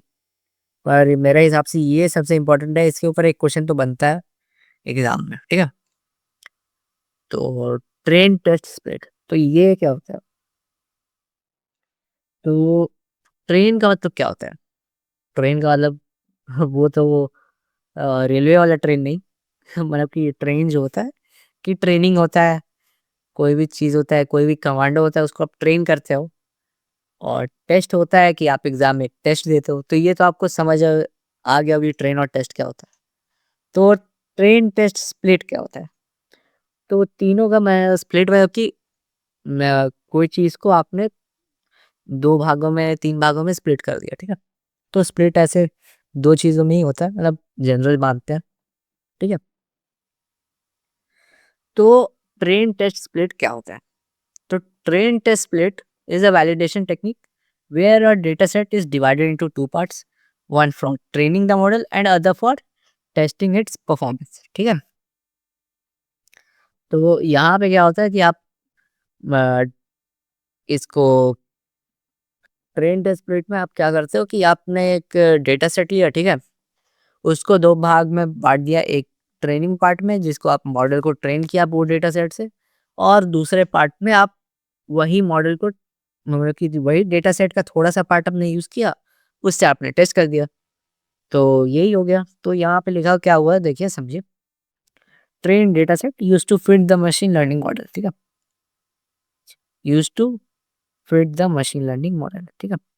और ये जो है टेस्ट डेटा सेट तो used to evaluate fit machine learning model. तो ये तो सिंपल है कि ट्रेनिंग डेटा सेट से आपने मशीन लर्निंग मॉडल को उसको फिट किया कि ये जो है ये मॉडल पे ट्रेन करके कि हाँ ये देखो ये डेटा है ये ट्रू है, ये डेटा है ये फॉल्स है, ये ट्रू है ये फॉल्स है, तो ये ट्रेन हो गया। अब उसको दिया टेस्ट उस पे, जैसे मैथ्स में आपको पढ़ाया जाता है ना कि एडिशन ऐसा होता है, मल्टीप्लिकेशन ऐसा होता है, तो उसको 10 एग्जाम्पल दे दिया एडिशन मल्टीप्लिकेशन का, पूछा कि चलो एक नया दे दिया मल्टीप्लिकेशन डिवीजन का, अब तुम ये करके दिखाओ। ऐसे करके मतलब कि ऐसा होता नहीं है, पर मैं आपको जनरल ऐसे करके इमेजिनरी दे दिया समझने के लिए, समझे। तो ये होता है। तो यहाँ पे क्या होता है कि the train test split is defined by percentage of data used for training and testing model. For example 67% training set means remaining 33% is used for, मतलब कि आप मान लीजिए कि आपके पास 100 डेटा है, 100 डेटा सेट से मतलब कि 100 अलग अलग टाइप्स का डेटा है, ठीक है। अलग टाइप का नहीं, 100 टाइप, 100 क्या बोलते हैं उसे, 100 प्रकार का डेटा है। और मतलब कि डेटा सेट में आपके पास 100 न्यूमेरिकल डेटा है जिसको आप यूज़ करेंगे इंडिविजुअल डेटा, ठीक है। और उसमें से हमने 67 ट्रेनिंग के लिए यूज़ कर दिया और 33 टेस्टिंग यूज़ कर दिया। और ये जो होता है तो आपने स्प्लिट यूज़ किया, तो स्प्लिट का डिपेंड क्या किस पे करता है, तो डेटा स्प्लिट को डिपेंड करता है कॉम्प्यूटेशनल कॉस्ट पे और proper representation of both training and data test data, ठीक है। तो इसका मतलब क्या हुआ कि तो जो स्प्लिट होता है उसमें आपका कॉम्प्यूटेशनल कॉस्ट आता है, मतलब कि एक कम पे ये आपका थोड़ा कॉम्प्यूटेशनल मतलब कॉस्ट जो होता है, कॉस्ट मतलब क्या होता है कि पैसा पैसा लगता है कॉम्प्यूटेशनल टर्म्स में, ठीक है, समझे। और proper representation of both training and test data, ठीक है, मतलब कि ट्रेनिंग डेटा और टेस्ट डेटा दोनों रिप्रेजेंट ठीक से हो रहे हैं कि नहीं। मतलब कि आप ऐसा भी नहीं कर सकते आप कि आप ट्रेन 99% कर दिया और आप 1% पे खाली टेस्ट कर रहे हो, ऐसा भी नहीं होता है। और ऐसा भी नहीं होता कि आप ट्रेन एकदम 10% पे की और टेस्ट 90 पे, मतलब 10% यूज़ करके वो 90% को कैसे बता सकता है। उसके लिए वैसा मॉडल थोड़ी होता है, वैसे काम नहीं करता है कि आपको ट्रेनिंग थोड़ी ज़्यादा प्रोवाइड करना पड़ता है, पर इतना भी ज़्यादा नहीं कि वो टेस्ट के लिए आपके पास कुछ बचा ही ना हो, और इतना भी कम नहीं कि आपका ट्रेनिंग डेटा टेस्ट वाले को आइडेंटिफाई करने के लिए कम पड़ जाए, समझे। और कुछ कॉमन स्प्लिट परसेंटेज यहाँ पे देख लीजिए लिखा हुआ है, यहाँ पे 80% ट्रेन किया, 20% टेस्ट किया, 70% ट्रेन किया, 30% टेस्ट किया, फिर यहाँ पे 67 यूज़ किया और 33% टेस्ट कर दिया, तो यही है। तो समझे, तो ये तो कॉमन स्प्लिट परसेंटेजेस है, समझ गए होंगे। आगे चलते हैं। तो ये है, ये भी बहुत इंपॉर्टेंट पार्ट है इसमें से, नहीं तो ट्रेन टेस्ट स्प्लिट में से तो एक क्वेश्चन आ जाएगा ये चैप्टर से, जहाँ तक मेरे को लग रहा है। के फुल क्रॉस वैलिडेशन, ठीक है। तो के फुल क्रॉस वैलिडेशन क्या होता है, तो के फुल क्रॉस वैलिडेशन जो है डेटा को पार्ट्स में डिवाइड कर देती है, ठीक है, खुद पार्ट्स में डिवाइड कर देगी। और और हर पार्ट एक टेस्ट बनता है, जैसे कि मॉडल में क्या होता है कि मॉडल को आपने एक आइसोलेटेड स्टेट में रखा, ठीक है। तो आपने क्या किया कि आपने आपके पास ये यूजुअली तब होता है जब डेटा का मॉडल, ठीक है। तो आपके पास मॉडल है, तो आपने मॉडल को एक आइसोलेटेड स्टेट में रखा, ठीक है। तो आप क्या करोगे, पहले मॉडल को दोगे 4 डेटा सेट, ठीक है, 1 2 3 4 दे दिया आपने, 4 डेटा सेट्स दे दिया। और जो 5वां डेटा सेट है, मतलब कि आपके पास मतलब कि डेटा सेट नहीं बोल रहा हूँ, डेटा, एक डेटा सेट को आपने 5 भाग में डिवाइड किया, उसमें से 4 पे आपने ट्रेन कर दिया, ठीक है, यहाँ देखिए ट्रेन कर दिया। और वो जो 5वां बचा उस पे आपने टेस्ट किया, ठीक है। इस पे जो आंसर आया, ठीक है, वो आपने नोट किया। फिर आपने उसको आइसोलेटेड स्टेट में भेजा, मतलब कि 0, उसको 0 पे ट्रेन किया। फिर आपने उसको 4 पार्ट्स दिए, 1, 2, 3, 4। फिर आपने उसको टेस्ट किया एक दूसरे टेस्ट डेटा में, मतलब कि ऐसे आपने पैटर्न्स बनाए और अलग-अलग डेटा सेट पे टेस्ट किया, मतलब कि पहले एक डेटा 1 पे टेस्ट किया, फिर डेटा 2 पे, डेटा 3 पे, फिर आपने डेटा 4 पे टेस्ट किया, फिर ये डेटा 5 पे किया।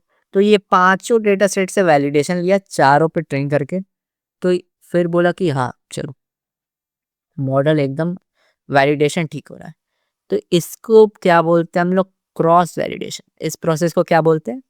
Cross validation. तो क्रॉस वैलिडेशन क्या होता है? Cross validation is a technique to evaluate a model by dividing data into multiple folds. देखिए, याद रखिए, फोल्ड्स होता है नंबर ऑफ, मतलब कि नंबर ऑफ केसेस जो आपने यूज़ किया, तो वो फोल्ड्स ही होता है बेसिकली, ठीक है? Training on some parts and testing on others repeatedly, मतलब कि आपने रिपीट पे टेस्ट किया, 5 बार टेस्ट किया, ठीक है? तो इससे आपका मॉडल का परफॉर्मेंस मेजर हो गया और इसमें आता है के फोल्ड क्रॉस वैलिडेशन, ठीक है? तो इसमें क्या होता है कि जो डेटा सेट है उसको के इक्वल पार्ट्स या फोल्ड्स में डिवाइड किया जाता है। मॉडल इज ट्रेन्ड ऑन के माइनस 1 फोल्ड्स। के माइनस 1 मतलब कि 5 डेटा सेट है, तो के माइनस 1 4 फोल्ड्स पे इसको ट्रेन किया गया और एक जो बचा उस पे ट्रेन किया, मतलब कि टेस्ट किया गया, ठीक है? मैं पहले बता दे रहा हूँ कि क्रॉस वैलिडेशन जो होता है वो लार्ज डेटा सेट पे नहीं पॉसिबल है, वो कम डेटा सेट पे पॉसिबल है, ये ध्यान में रखिएगा। और ये प्रोसेस रिपीट पे चलता है until each fold is used once for testing. तो मान लीजिए आपको 5 डेटा सेट है, 6 डेटा सेट है, मतलब कि 6 डेटा है, उस पे आप आसानी से टेस्ट कर सकते हो। पर अगर आपके पास मान लीजिए 1000 तक भी आप चल जाओ, पर आपके पास 1 लाख, 1 मिलियन, 10 मिलियन है, तो आप उसमें ये तो नहीं यूज़ कर सकते ना, उसमें आपको पिछले ट्रेन टेस्ट स्प्लिट ही यूज़ करना पड़ेगा। 80% 25% वाला जो आंकड़ा है आपको वही यूज़ करना पड़ेगा, समझे? तो यहाँ पे देखिए वही एग्जांपल का दिया हुआ है कि k इक्वल टू 5 है, तो डेटा स्प्लिट 5 पार्ट, और फिर उसके बाद model train on 4 part while each part is for testing in each round. समझे? ईज़ी है, समझ आ गया? आगे बढ़ें। तो ट्रेन टेस्ट स्प्लिट और क्रॉस वैलिडेशन में क्या डिफरेंस है, ये समझना, ये आपका एग्ज़ाम में आ सकता है, 2 मार्कर, 4 मार्कर कहीं भी आ सकता है। ये इम्पोर्टेंट है कि आपको पता रहे कि ये क्या है। तो ये देखिए, लार्ज डेटा सेट्स पे अभी वो बताया मैंने, लार्ज डेटा सेट्स पे ट्रेन टेस्ट स्प्लिट को यूज़ करता है। 1 सेकंड। अ, ठीक है? तो इसका मैंने बताया था कि इसको जो है आप लार्ज डेटा सेट्स पे यूज़ कर सकते हो, ठीक है? और ये जो है स्मॉल डेटा सेट पे आप यूज़ करते हो, ठीक है? अब बारी है कि ट्रेन टेस्ट स्प्लिट जो है डाटा को ट्रेनिंग डेटा सेट और टेस्टिंग डाटा सेट में डिवाइड कर देता है। और ये क्रॉस वैलिडेशन भी वही करता है ऑलमोस्ट, पर ये जो है सबसेट्स या फोल्ड्स में डिवाइड करता है। जो मॉडल है उसको ट्रेन करता है खुद सम फोल्ड पे, और फिर यहाँ पे जो है ये टेस्ट डेटा सेट जो है वो ट्रेनिंग में थोड़ी बदलता है। पर यहाँ पे टेस्ट वाला जो डेटा सेट है वो ट्रेनिंग भी बनता है, ट्रेनिंग भी टेस्ट बनता है। यहाँ पे सबको ऐसा ऑलमोस्ट ऑल मॉडल्स जो होता है वो इस पे डेटा पे ट्रेन होता है, समझे? तो आगे बढ़ते हैं।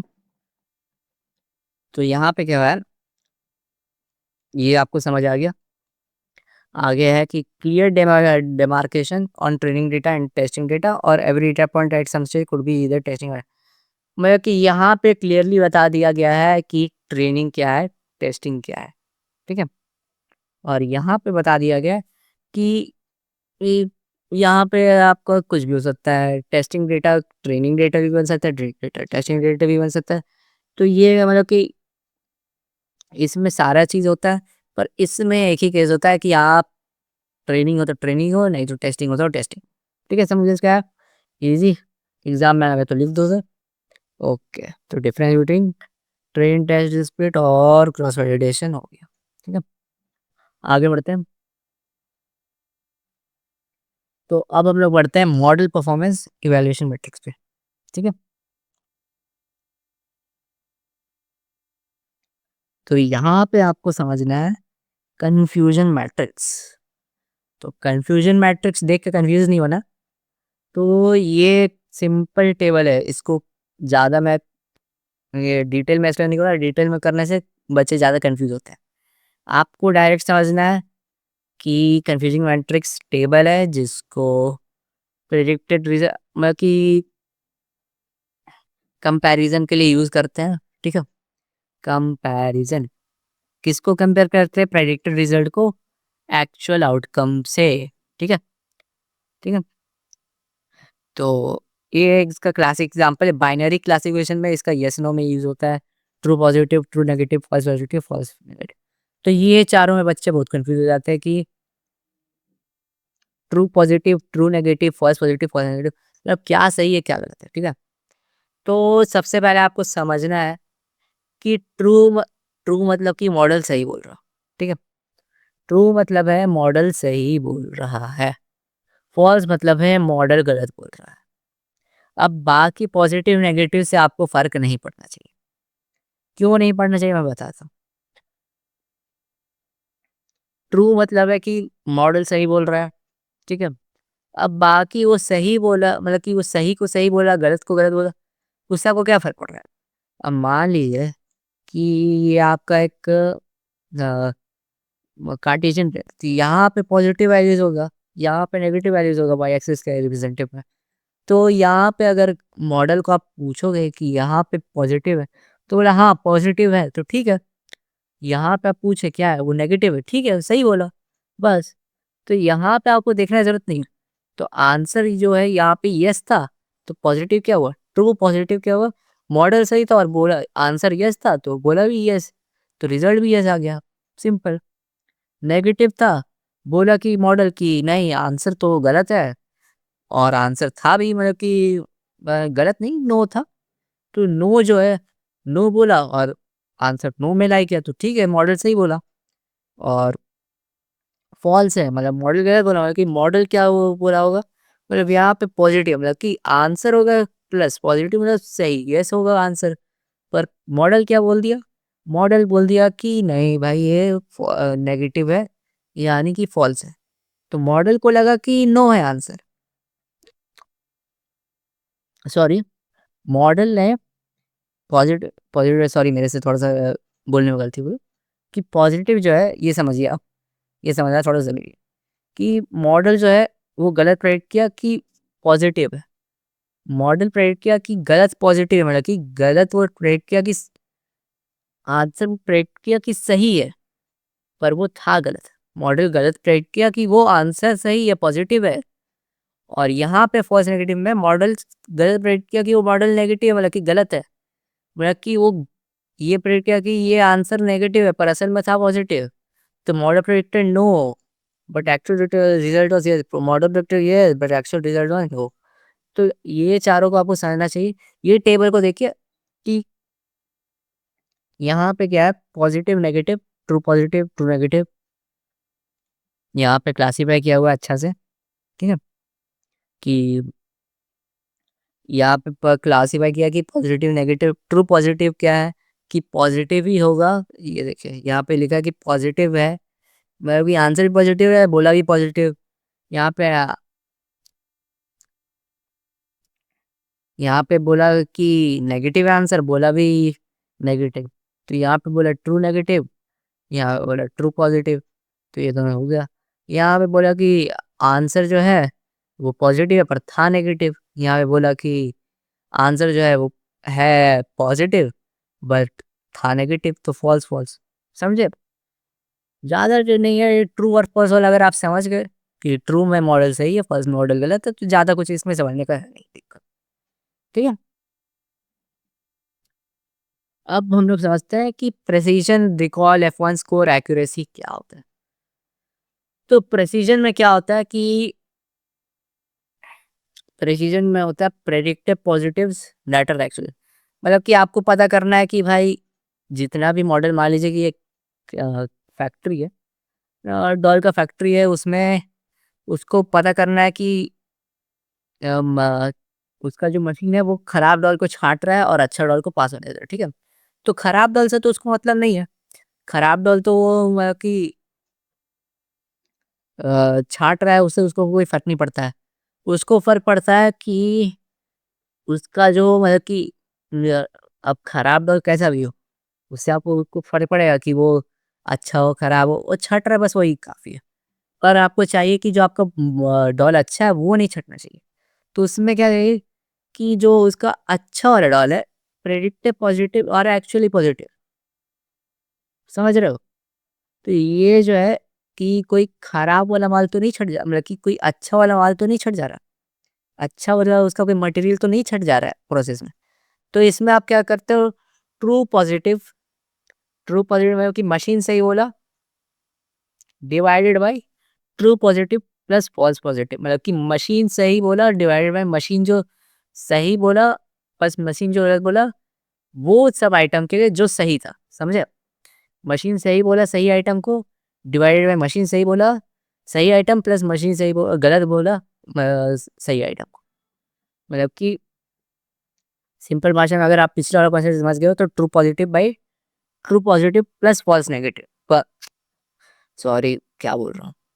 True positive by true positive plus false positive, ये होता है प्रिसिजन, ठीक है? समझ गए? Measures the proportion of predicted positives that are actually positive, ठीक है? मैंने बोल दिया कि 10 ठो पॉज़िटिव है, 10 ठो पॉज़िटिव थोड़ी है 4 ठो पॉज़िटिव, 6 ठो तो खराब वाला बोल दिया। तो 4/10 0.4 का प्रिसिजन है, समझे? और यहाँ पे है measures the proportion of actual positives correctly identified by the model। मतलब कि रिकॉल में क्या होता है कि अच्छा यहाँ पे थोड़ा सा मैंने गलती कर दिया कि जो डॉल वाला जो केस है वो इसके लिए था, रिकॉल वाले के लिए। ये थोड़ा सा गलती हो गया। यहाँ पे क्या है कि ये बता रहा है कि अ, ये वाला है मान लीजिए डॉल जा रहा है, तो इसने जो खराब डॉल है उसको भी अप्रूव कर दिया, ये वो वाला केस है, समझ रहे हो? ये वाला केस में क्या हो रहा है, जो मॉडल है उसने खराब डॉल को भी अप्रूव कर दिया कि ये ठीक है, ठीक को तो किया ही, पर खराब वाले को भी कर दिया कि हाँ, ये ठीक है। समझ रहे हो मैं क्या बोल रहा हूँ? तो ये वो वाला केस है।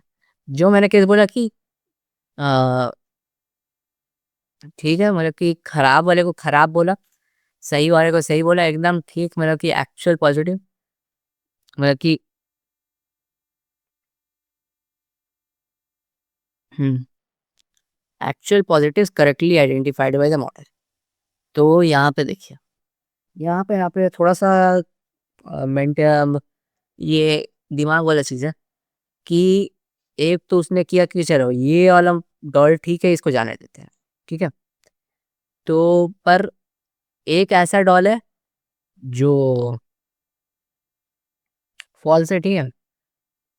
पर उसने फ़ॉल्स माना नहीं, उसको भेज दिया उसने आपका फ़ॉल्स नेगेटिव, मतलब कि true positive plus false negative, मतलब कि डॉल जो है वो सही है, वो भी पास हो गया, ठीक है? और जो डॉल है मशीन ने गलत बताया कि वो डॉल नहीं है पर वो डॉल था, समझे? मतलब कि सही डॉल जो चल गया और सही डॉल जो रिजेक्ट हो गया, समझे? फ़ॉल्स नेगेटिव में क्या हुआ? सही डॉल जो है वो रिजेक्ट ही तो हुआ और यहाँ पे सही डॉल जो है वो पास हो गया। तो यहाँ पे एक्चुअल पॉज़िटिव्स मेजर हुआ, समझे आप? ये वाला चीज़ ध्यान से समझिए, ये वाला इम्पोर्टेंट टॉपिक है थोड़ा। तो यहाँ पे जो है एक्चुअल पॉज़िटिव्स मतलब कि मशीन आइडेंटिफ़ाई कर पाया कि सही डॉल था 4 सही डॉल था और भी 6 ठो और क्या बोलते हैं डॉल सही था, पर उसको मशीन क्लासिफाई कर गया कि नहीं भाई, ये डॉल सही नहीं है। तो वो भी तो मतलब कि अच्छा वाला डॉल खराब में चल गया। उसको तो जाना चाहिए था बिकने में, पर वो तो खराब में चल गया, तो रिकॉल यहाँ पे काम आया। तो रिकॉल यूज़ होता है इसी में कि यहाँ पे तो यहाँ पे जो फ़ॉर्मूला आया, उसको डायरेक्ट आप लिख से समझ गए होंगे true positive by true positive plus false negative. तो अभी तक जो दो समझा है वो डायरेक्ट हम थोड़ा सा एक्सप्लेन कर दे रहे वापस। अगर थोड़ा सा समराइज कर दे रहे, प्रेसिजन में क्या होता है, जो प्रेडिक्ट पॉजिटिव होता है वो एक्चुअल पॉजिटिव होता है। इसका फॉर्मूला होता है true positive by true positive plus false positive, ठीक है। रिकॉल में क्या होता है, true positive plus true positive divided by true positive plus false negative, समझे, ठीक है। यहाँ रिकॉल में क्या होता है, जो प्रपोर्शन ऑफ एक्चुअल पॉजिटिव्स जो कि करेक्टली आइडेंटिफाई हुआ है मॉडल का वो बताता है, ठीक है। अब समझते हैं कि F1 स्कोर क्या है, ठीक है। तो F1 स्कोर क्या है भाई, तो ये एक जो है, ये एक मेजर है जो प्रेसिजन और रिकॉल दोनों का यूज करके मॉडल का एक्यूरेसी बताता है, specially when both false positive and false negatives matter. समझ रहे हो, नहीं समझे तो बता रहा हूँ। तो F1 स्कोर में क्या होता है कि मान लीजिए प्रेसिजन, अब मान लीजिए मेरे को पूरा मॉडल मॉडल जो है इवेलुएट करना है। प्रेसिजन रिकॉल दोनों को हमको कंसिडरेशन में लेना है कि जो खराब जा रहा है डॉल वो भी हमको पता, मतलब कि जो सही डॉल है उसको फेंक दे रहा है मशीन वो भी हमको जानना है। जो मशीन खराब डॉल को पास करवा दे रहा है वो भी हमको जानना है। तो ये जो है प्रेसिजन रिकॉल दोनों को आपको यूज करना पड़ेगा। तो यहाँ पे क्या है, F1 का F1 का स्कोर का जो फॉर्मूला है वो है 2 into precision into recall, precision into recall by precision plus recall, समझे। तो यहाँ पे आप प्रेसिजन पहले निकालेंगे, रिकॉल फिर निकालेंगे, फिर precision into recall by precision. ये फॉर्मूला आपको याद रखना है, एग्जाम में आ सकता है, इम्पोर्टेंट है, इसको आप इम्पोर्टेंट मान के चलिए। F1 का फॉर्मूला है 2 into precision into recall divide by precision plus recall, ठीक है। आगे देखते हैं एक्यूरेसी। तो एक्यूरेसी क्या है, number of correct predictions by total number prediction, मतलब कि अब मॉडल, अब एक्यूरेसी है कि भाई मॉडल जो बनाया है उसने कितना सही बोला, सही को सही कितना बार बोला, गलत को गलत कितना बार बोला। ये हो गया करेक्ट प्रेडिक्शन, मतलब कि गलत को गलत बोला, सही बोला, गलत सही को सही बोला वो सही बोला। तो ये करेक्ट प्रेडिक्शन हो गया। और टोटल है सब ऐड किया, true positive true negative false negative true negative, तो ये सब हो गया। तो ये एक्यूरेसी तो सिंपल कॉन्सेप्ट है कि ये तो आप कॉमन सेंस से भी आप वहाँ एग्जाम हॉल में भी बैठे रहोगे तो एक्यूरेसी आपको समझ आ जाना चाहिए, ठीक है। तो ये वाला पार्ट खत्म हुआ। अब हम लोग चलते हैं मॉडल परफॉर्मेंस। ये है इवैल्यूएशन मैट्रिक्स। तो यहाँ पे आपको समझना है mean absolute error, mean squared error, RMSE, root mean squared error. तो यहाँ पे आपको एग्जाम में तो पूछेगा कि ये आपको बस खाली फॉर्मूला आपको ध्यान रखना है, ये डेफिनेशन उतना ज़रूरी नहीं है। तो यहाँ पे आपको क्या करना है, मॉड है तो predicted minus actual, actual minus predicted, जो भी करो कोई फर्क नहीं पड़ता यहाँ पे। तो MAE में क्या होता है, मीन एब्सोल्यूट एरर में कि मान लो कि आपने 10 टाइप का, मतलब कि आपका डेटा सेट में 10 वैल्यूज है, ठीक है। तो 10 वैल्यू या तो n क्या हो गया, 10 हो गया, मेरे पास n क्या हो गया, वो हो गया 10। अगर मेरे पास 10 वैल्यू है तो n 10 हो गया ना, ठीक है। तो ये तो सिंपल केस हो गया। अब तो इसका MAE का फॉर्मूला था 1/n, मतलब कि इंटू सिग्मा ऑफ, सिग्मा की सम ऑफ एक्चुअल वैल्यू, मतलब कि 10 वैल्यूज है तो एक्चुअल वैल्यू मान लीजिए 10 था, फिर उसका प्रेडिक्टेड वैल्यू 5 था, तो 10 - 5 5, प्लस एक दूसरा वैल्यू था उसका 13 था, 7 था, 13 - 7 6, तो ये 5 + 6 + तो ये ऐड हुआ और लास्ट में 1/10 से मल्टीप्लाई हो गया, तो 10 वैल्यूज के लिए ऐसे करके। तो ये समझ आ रहा होगा आपको। सिमिलरली मीन स्क्वायर में ये स्क्वायर हो जाता है और 1/n, ठीक है। फॉर्मूला याद रखिएगा और कुछ याद नहीं रखना है। RMSE is equal to root of mean square error. Mean square error की नाम से पता चल रहा है मीन स्क्वायर एरर है, यहाँ पे रूट मीन को, मतलब कि इस पे रूट लगा दो भाई, रूट मीन लगा दिए, बन गया RMSE, बन गया RMSE। कुछ ज्यादा दिमाग लगा नहीं, इसमें क्या किए, इसमें क्या किया हम लोग, इसमें स्क्वायर लगा दिए, इसमें स्क्वायर लगा दिया और n से मल्टीप्लाई कर दिया।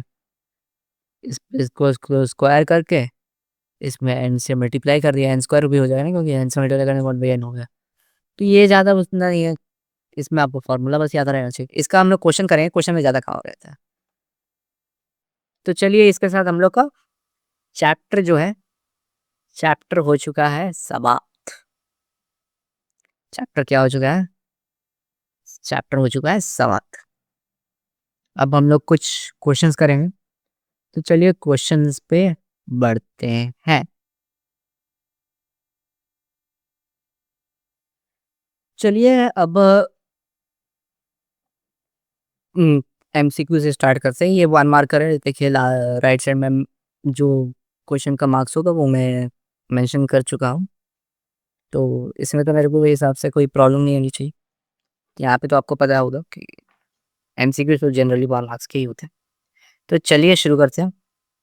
तो सबसे पहला क्वेश्चन क्या है, what is the hardest stage in foundational methodology of data science. ठीक है, तो ये तो मैंने बताया था, ये होता है बिजनेस अंडरस्टैंडिंग। ठीक है, तो business understanding is the hardest stage, क्योंकि ये यहाँ पे ही अगर आप चूक गए तो ये सब चीज़ तो पॉसिबल ही नहीं। ऐसा नहीं कि ये कि और कोई चीज़ हार्ड नहीं है, पर ये आपको सबसे पहले समझना पड़ेगा प्रॉब्लम, वही चीज़ सबसे हार्ड होता है।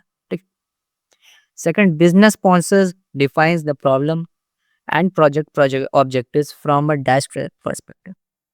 अरे यहाँ पे तो डायरेक्ट आंसर दिया क्वेश्चन में ही, बिजनेस स्पॉन्सर। बिजनेस स्पॉन्सर है तो किससे करेगा, बिजनेस पर्सपेक्टिव, सिंपल।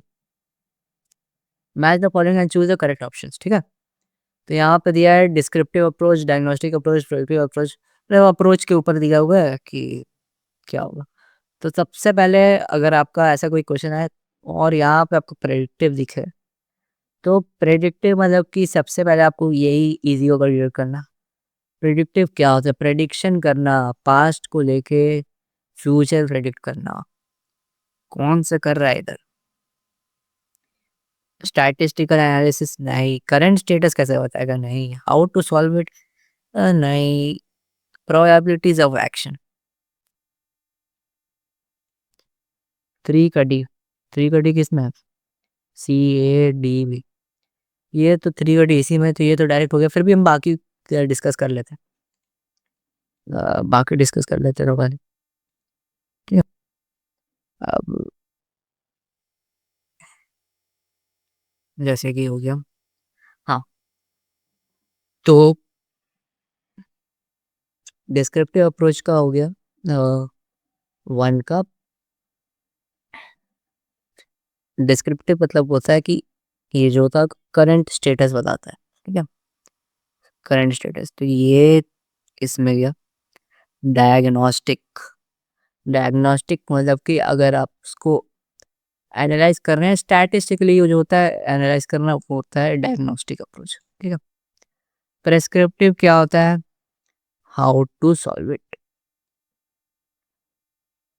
ठीक है, प्रेडिक्टिव होता है प्रोबेबिलिटीज ऑफ एक्शन। ठीक है, तो ये तो आपको याद होना चाहिए कि क्या क्या करता है। अगर आपको याद नहीं है तो मैं एक बार वापस आपको याद दिला देता हूँ कि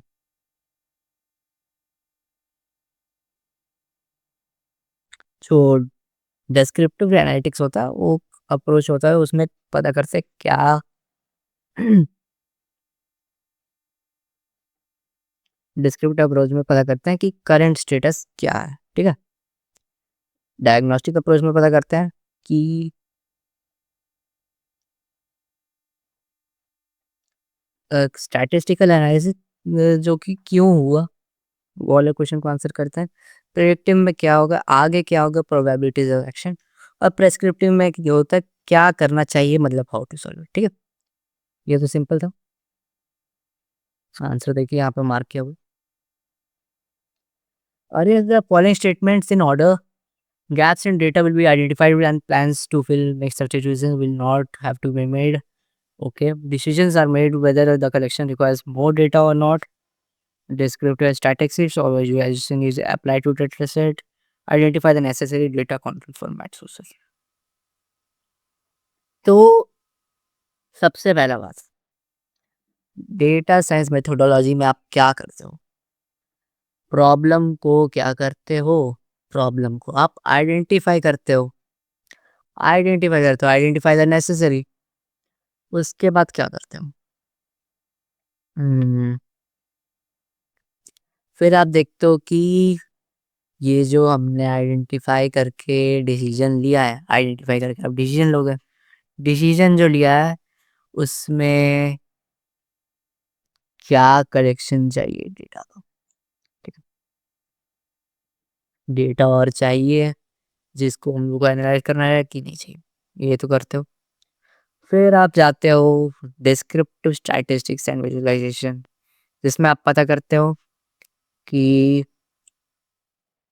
कितना टाइम लगना चाहिए। समझे? पहला, gaps in data will be identified, और लास्ट में तो जो गैप्स बचे हैं, गैप्स का फिल करते हो। अरे जब आप पूरा बिल्डिंग बना दिए हो, बिल्डिंग पूरा खड़ा हो जाता है, उसके बाद जो छोटा छोटा गैप्स होता है तब ना आप फिल करते हो कि बिल्डिंग बनाई नहीं और आप गैप फिल कर दिए, ऐसा थोड़ी होता है। तो ये तो प्रोबेबली लास्ट होना चाहिए था और ये प्रोबेबली फर्स्ट होना चाहिए था, तो फोर फर्स्ट में किसमें और लास्ट में? तो ये है सिंपल। ठीक है, अब data modelling focus on developing models है, ये इसमें बच्चे बहुत गलती करते हैं। मॉडलिंग की बात हो रही है, कोई और चीज़ की बात नहीं हो रही है। डेटा मॉडलिंग, एआई मॉडलिंग, याद करो, दो टाइप के होते हैं, प्रेडिक्टिव और डिस्क्रिप्टिव। ठीक है, ये है थोड़ा सा आपका ये मतलब कि ये क्वेश्चन आना प्रोबेबल तो नहीं है, क्योंकि ये वाले पार्ट को ट्रिम कर दिया गया सिलेबस से, बट एमसीक्यू में फिर भी पूछ सकते, कोई भरोसा नहीं है सीबीएसई का। तो इसका आंसर है ट्रेन टेस्ट बेस्ड फंक्शन जो है वो sklearn.model स्लैश सिलेक्शन से इंपोर्ट किया गया। ये याद रखिएगा, बस ऐसे ही दिमाग में कहीं साइड में याद करके रखिएगा, अगर आगे गलती से तो आप आंसर कर पाएंगे एग्जाम में। ठीक है, आइडेंटिफाई द इनकरेक्ट स्टेटमेंट। ठीक है, cross validation gives more reliable measure of your model's quality. Cross validation takes short time to run, cross validation gets multiple measures of model quality, cross validation is preferred with small data. तो इसमें तो मुझे लग रहा है कि यही सब सेकंड वाला ही गलत है। सेकंड वाला गलत है, डायरेक्ट दिख रहा है, क्योंकि क्रॉस वैलिडेशन करने में तो टाइम लगता है। 5 बार आप सेम चीज़ करोगे तो टाइम लगेगा ना। फिर क्रॉस वैलिडेशन की से मोर रिलायबल नहीं, multiple measure of model quality नहीं। तो ये तीनों तो सही लग रहा मुझे, तो आंसर होना चाहिए 2। ठीक है, अब ये वाला क्वेश्चन जो है ना, ये आप इम्पोर्टेंट मार्क कर लो, ये स्टार मार्क कर लो, क्या है कि ये जो है ये आपका थोड़ा दिमाग पे, जो ट्रेन टेस्ट प्लेट होता है उसमें जो मॉडल का जो डेटा साइज होता है वो 0 से 1 होता है, ये याद रखना, 0 से 1। तो अगर टेस्ट साइज जो है 0.2 है, तो ट्रेनिंग डेटा सेट का साइज क्या होगा? अगर 1 है तो 1 माइनस 0.2 कितना होता है? 0.8। ठीक है, अब यहाँ पे ये भी थोड़ा सा ट्रिकी क्वेश्चन है, पर अगर आपने लेक्चर पर ध्यान दिया होगा तो आपको याद होगा। व्हाट डज के रिप्रेजेंट इन के फोल्ड क्रॉस वैलिडेशन? तो डायरेक्टली आपको पता है कि सबसेट्स और फोल्ड्स सेम चीज़ है, और ये दोनों का मतलब ही है नंबर ऑफ एक्सपेरिमेंट्स। तो ऑल ऑफ द अबव। समझे? Identify the points regarding MSC given value. MSC is expanded as mean square error, MSC is standard division of residuals, MSC. तो ये तो पहले ही गलत है, मीन स्क्वायर एरर होता है ना, मीडियन थोड़ी होता है। तो वन वाले ऑप्शंस डायरेक्टली मैं एलिमिनेट कर दूंगा, वन जैसे कि ऑप्शन में है। ठीक है, तो ये तो हो गया। फिर MSc standard deviation of the residuals, नहीं, स्टैंडर्ड डेविएशन नहीं होता है। MSc is preferred with regression, yes, regression के साथ इसे प्रेफर किया जाता है, मैंने लिखा भी उधर स्लाइड में, आप MSc penalise large errors and more than small errors, true. Mean squared error में जो लार्ज वैल्यूज होते हैं वो पेनलाइज ज्यादा होते हैं। तो आंसर क्या हो गया? आंसर हो गया 3 and 4, ठीक है, यहाँ पे, ठीक है, 3 and 4, समझ आया, ठीक है, 3 and 4 इज द आंसर। अब कुछ दो 2 मार्कर्स के ऊपर ध्यान दे देते हैं, ये सब आपके एग्जाम में आ सकते हैं। Differentiate between descriptive modelling and predictive modelling, ठीक है। तो descriptive modelling and predictive modelling are based on the analytical approach that was taken इधर स्टैटिस्टिकली ड्रिवन और मशीन लर्निंग ड्रिवन, कि ये एआई मॉडलिंग वाला ही पार्ट है कि डिस्क्रिप्टिव मॉडलिंग।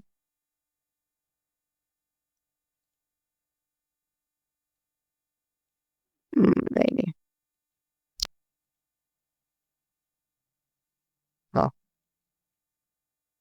तो जो डिस्क्रिप्टिव मॉडलिंग है और प्रेडिक्टिव मॉडलिंग है वो बेस्ड है एनालिटिक अप्रोच पे, ठीक है, ये तो याद ही होगा।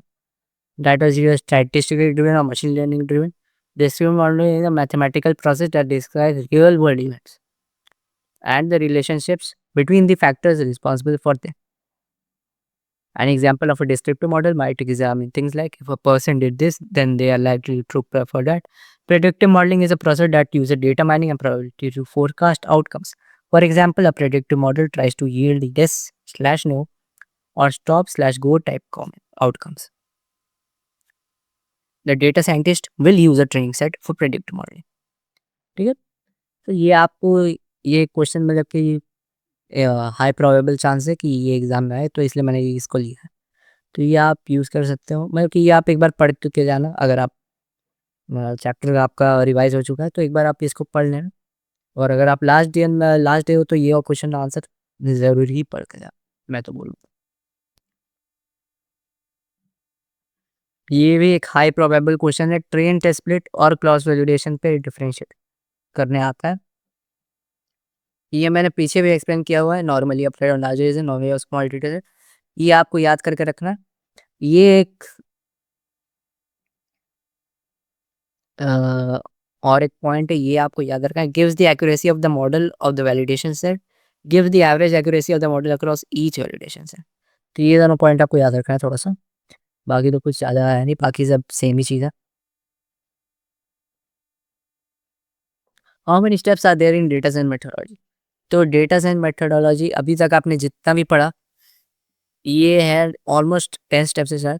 Business understanding, analytic approach, data requirements, data collection, data understanding, preparation, modelling, evaluation, deployment, feedback. Feedback तक लिखना है, ये 10 स्टेप याद रखना है, ये एग्जाम में पूछ सकते हैं। 10 में से एक छूट गया, आधा नंबर वो काट लेगा टीचर, अगर आधा नंबर चल जाएगा अगर टीचर हो गया थोड़ा सा स्ट्रिक्ट। मजाक नहीं कर रहा हूँ, मेरा काटा गया था मार्क्स, ठीक है।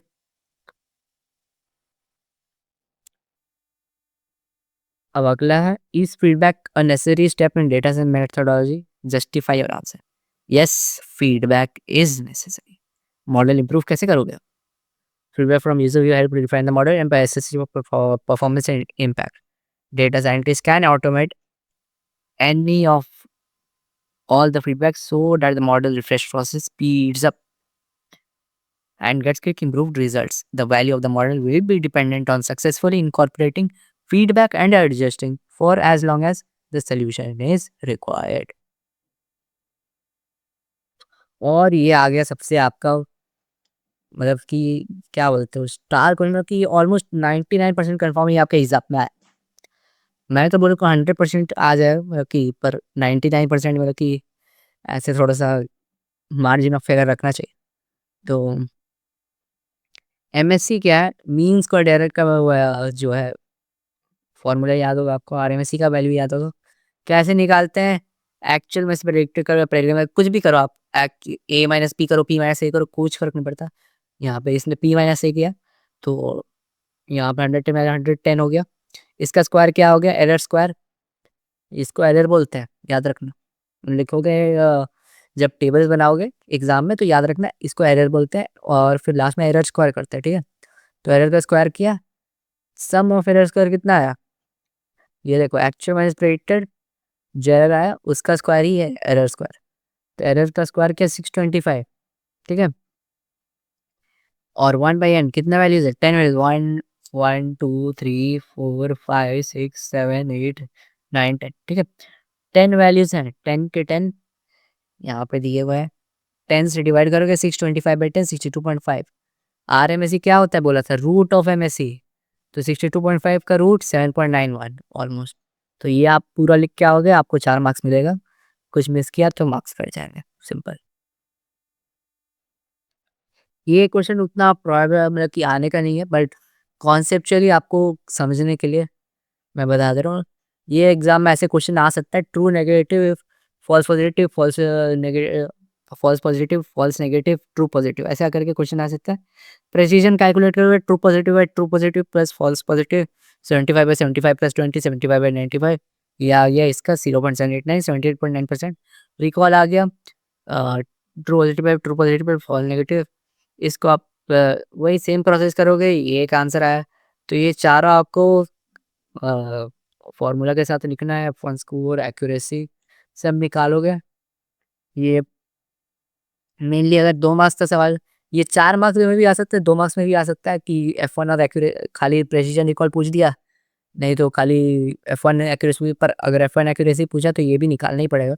तो बेसिकली अगर ये दोनों वाला भी क्वेश्चन आया तो 4 मार्क्स से ही आएगा वो।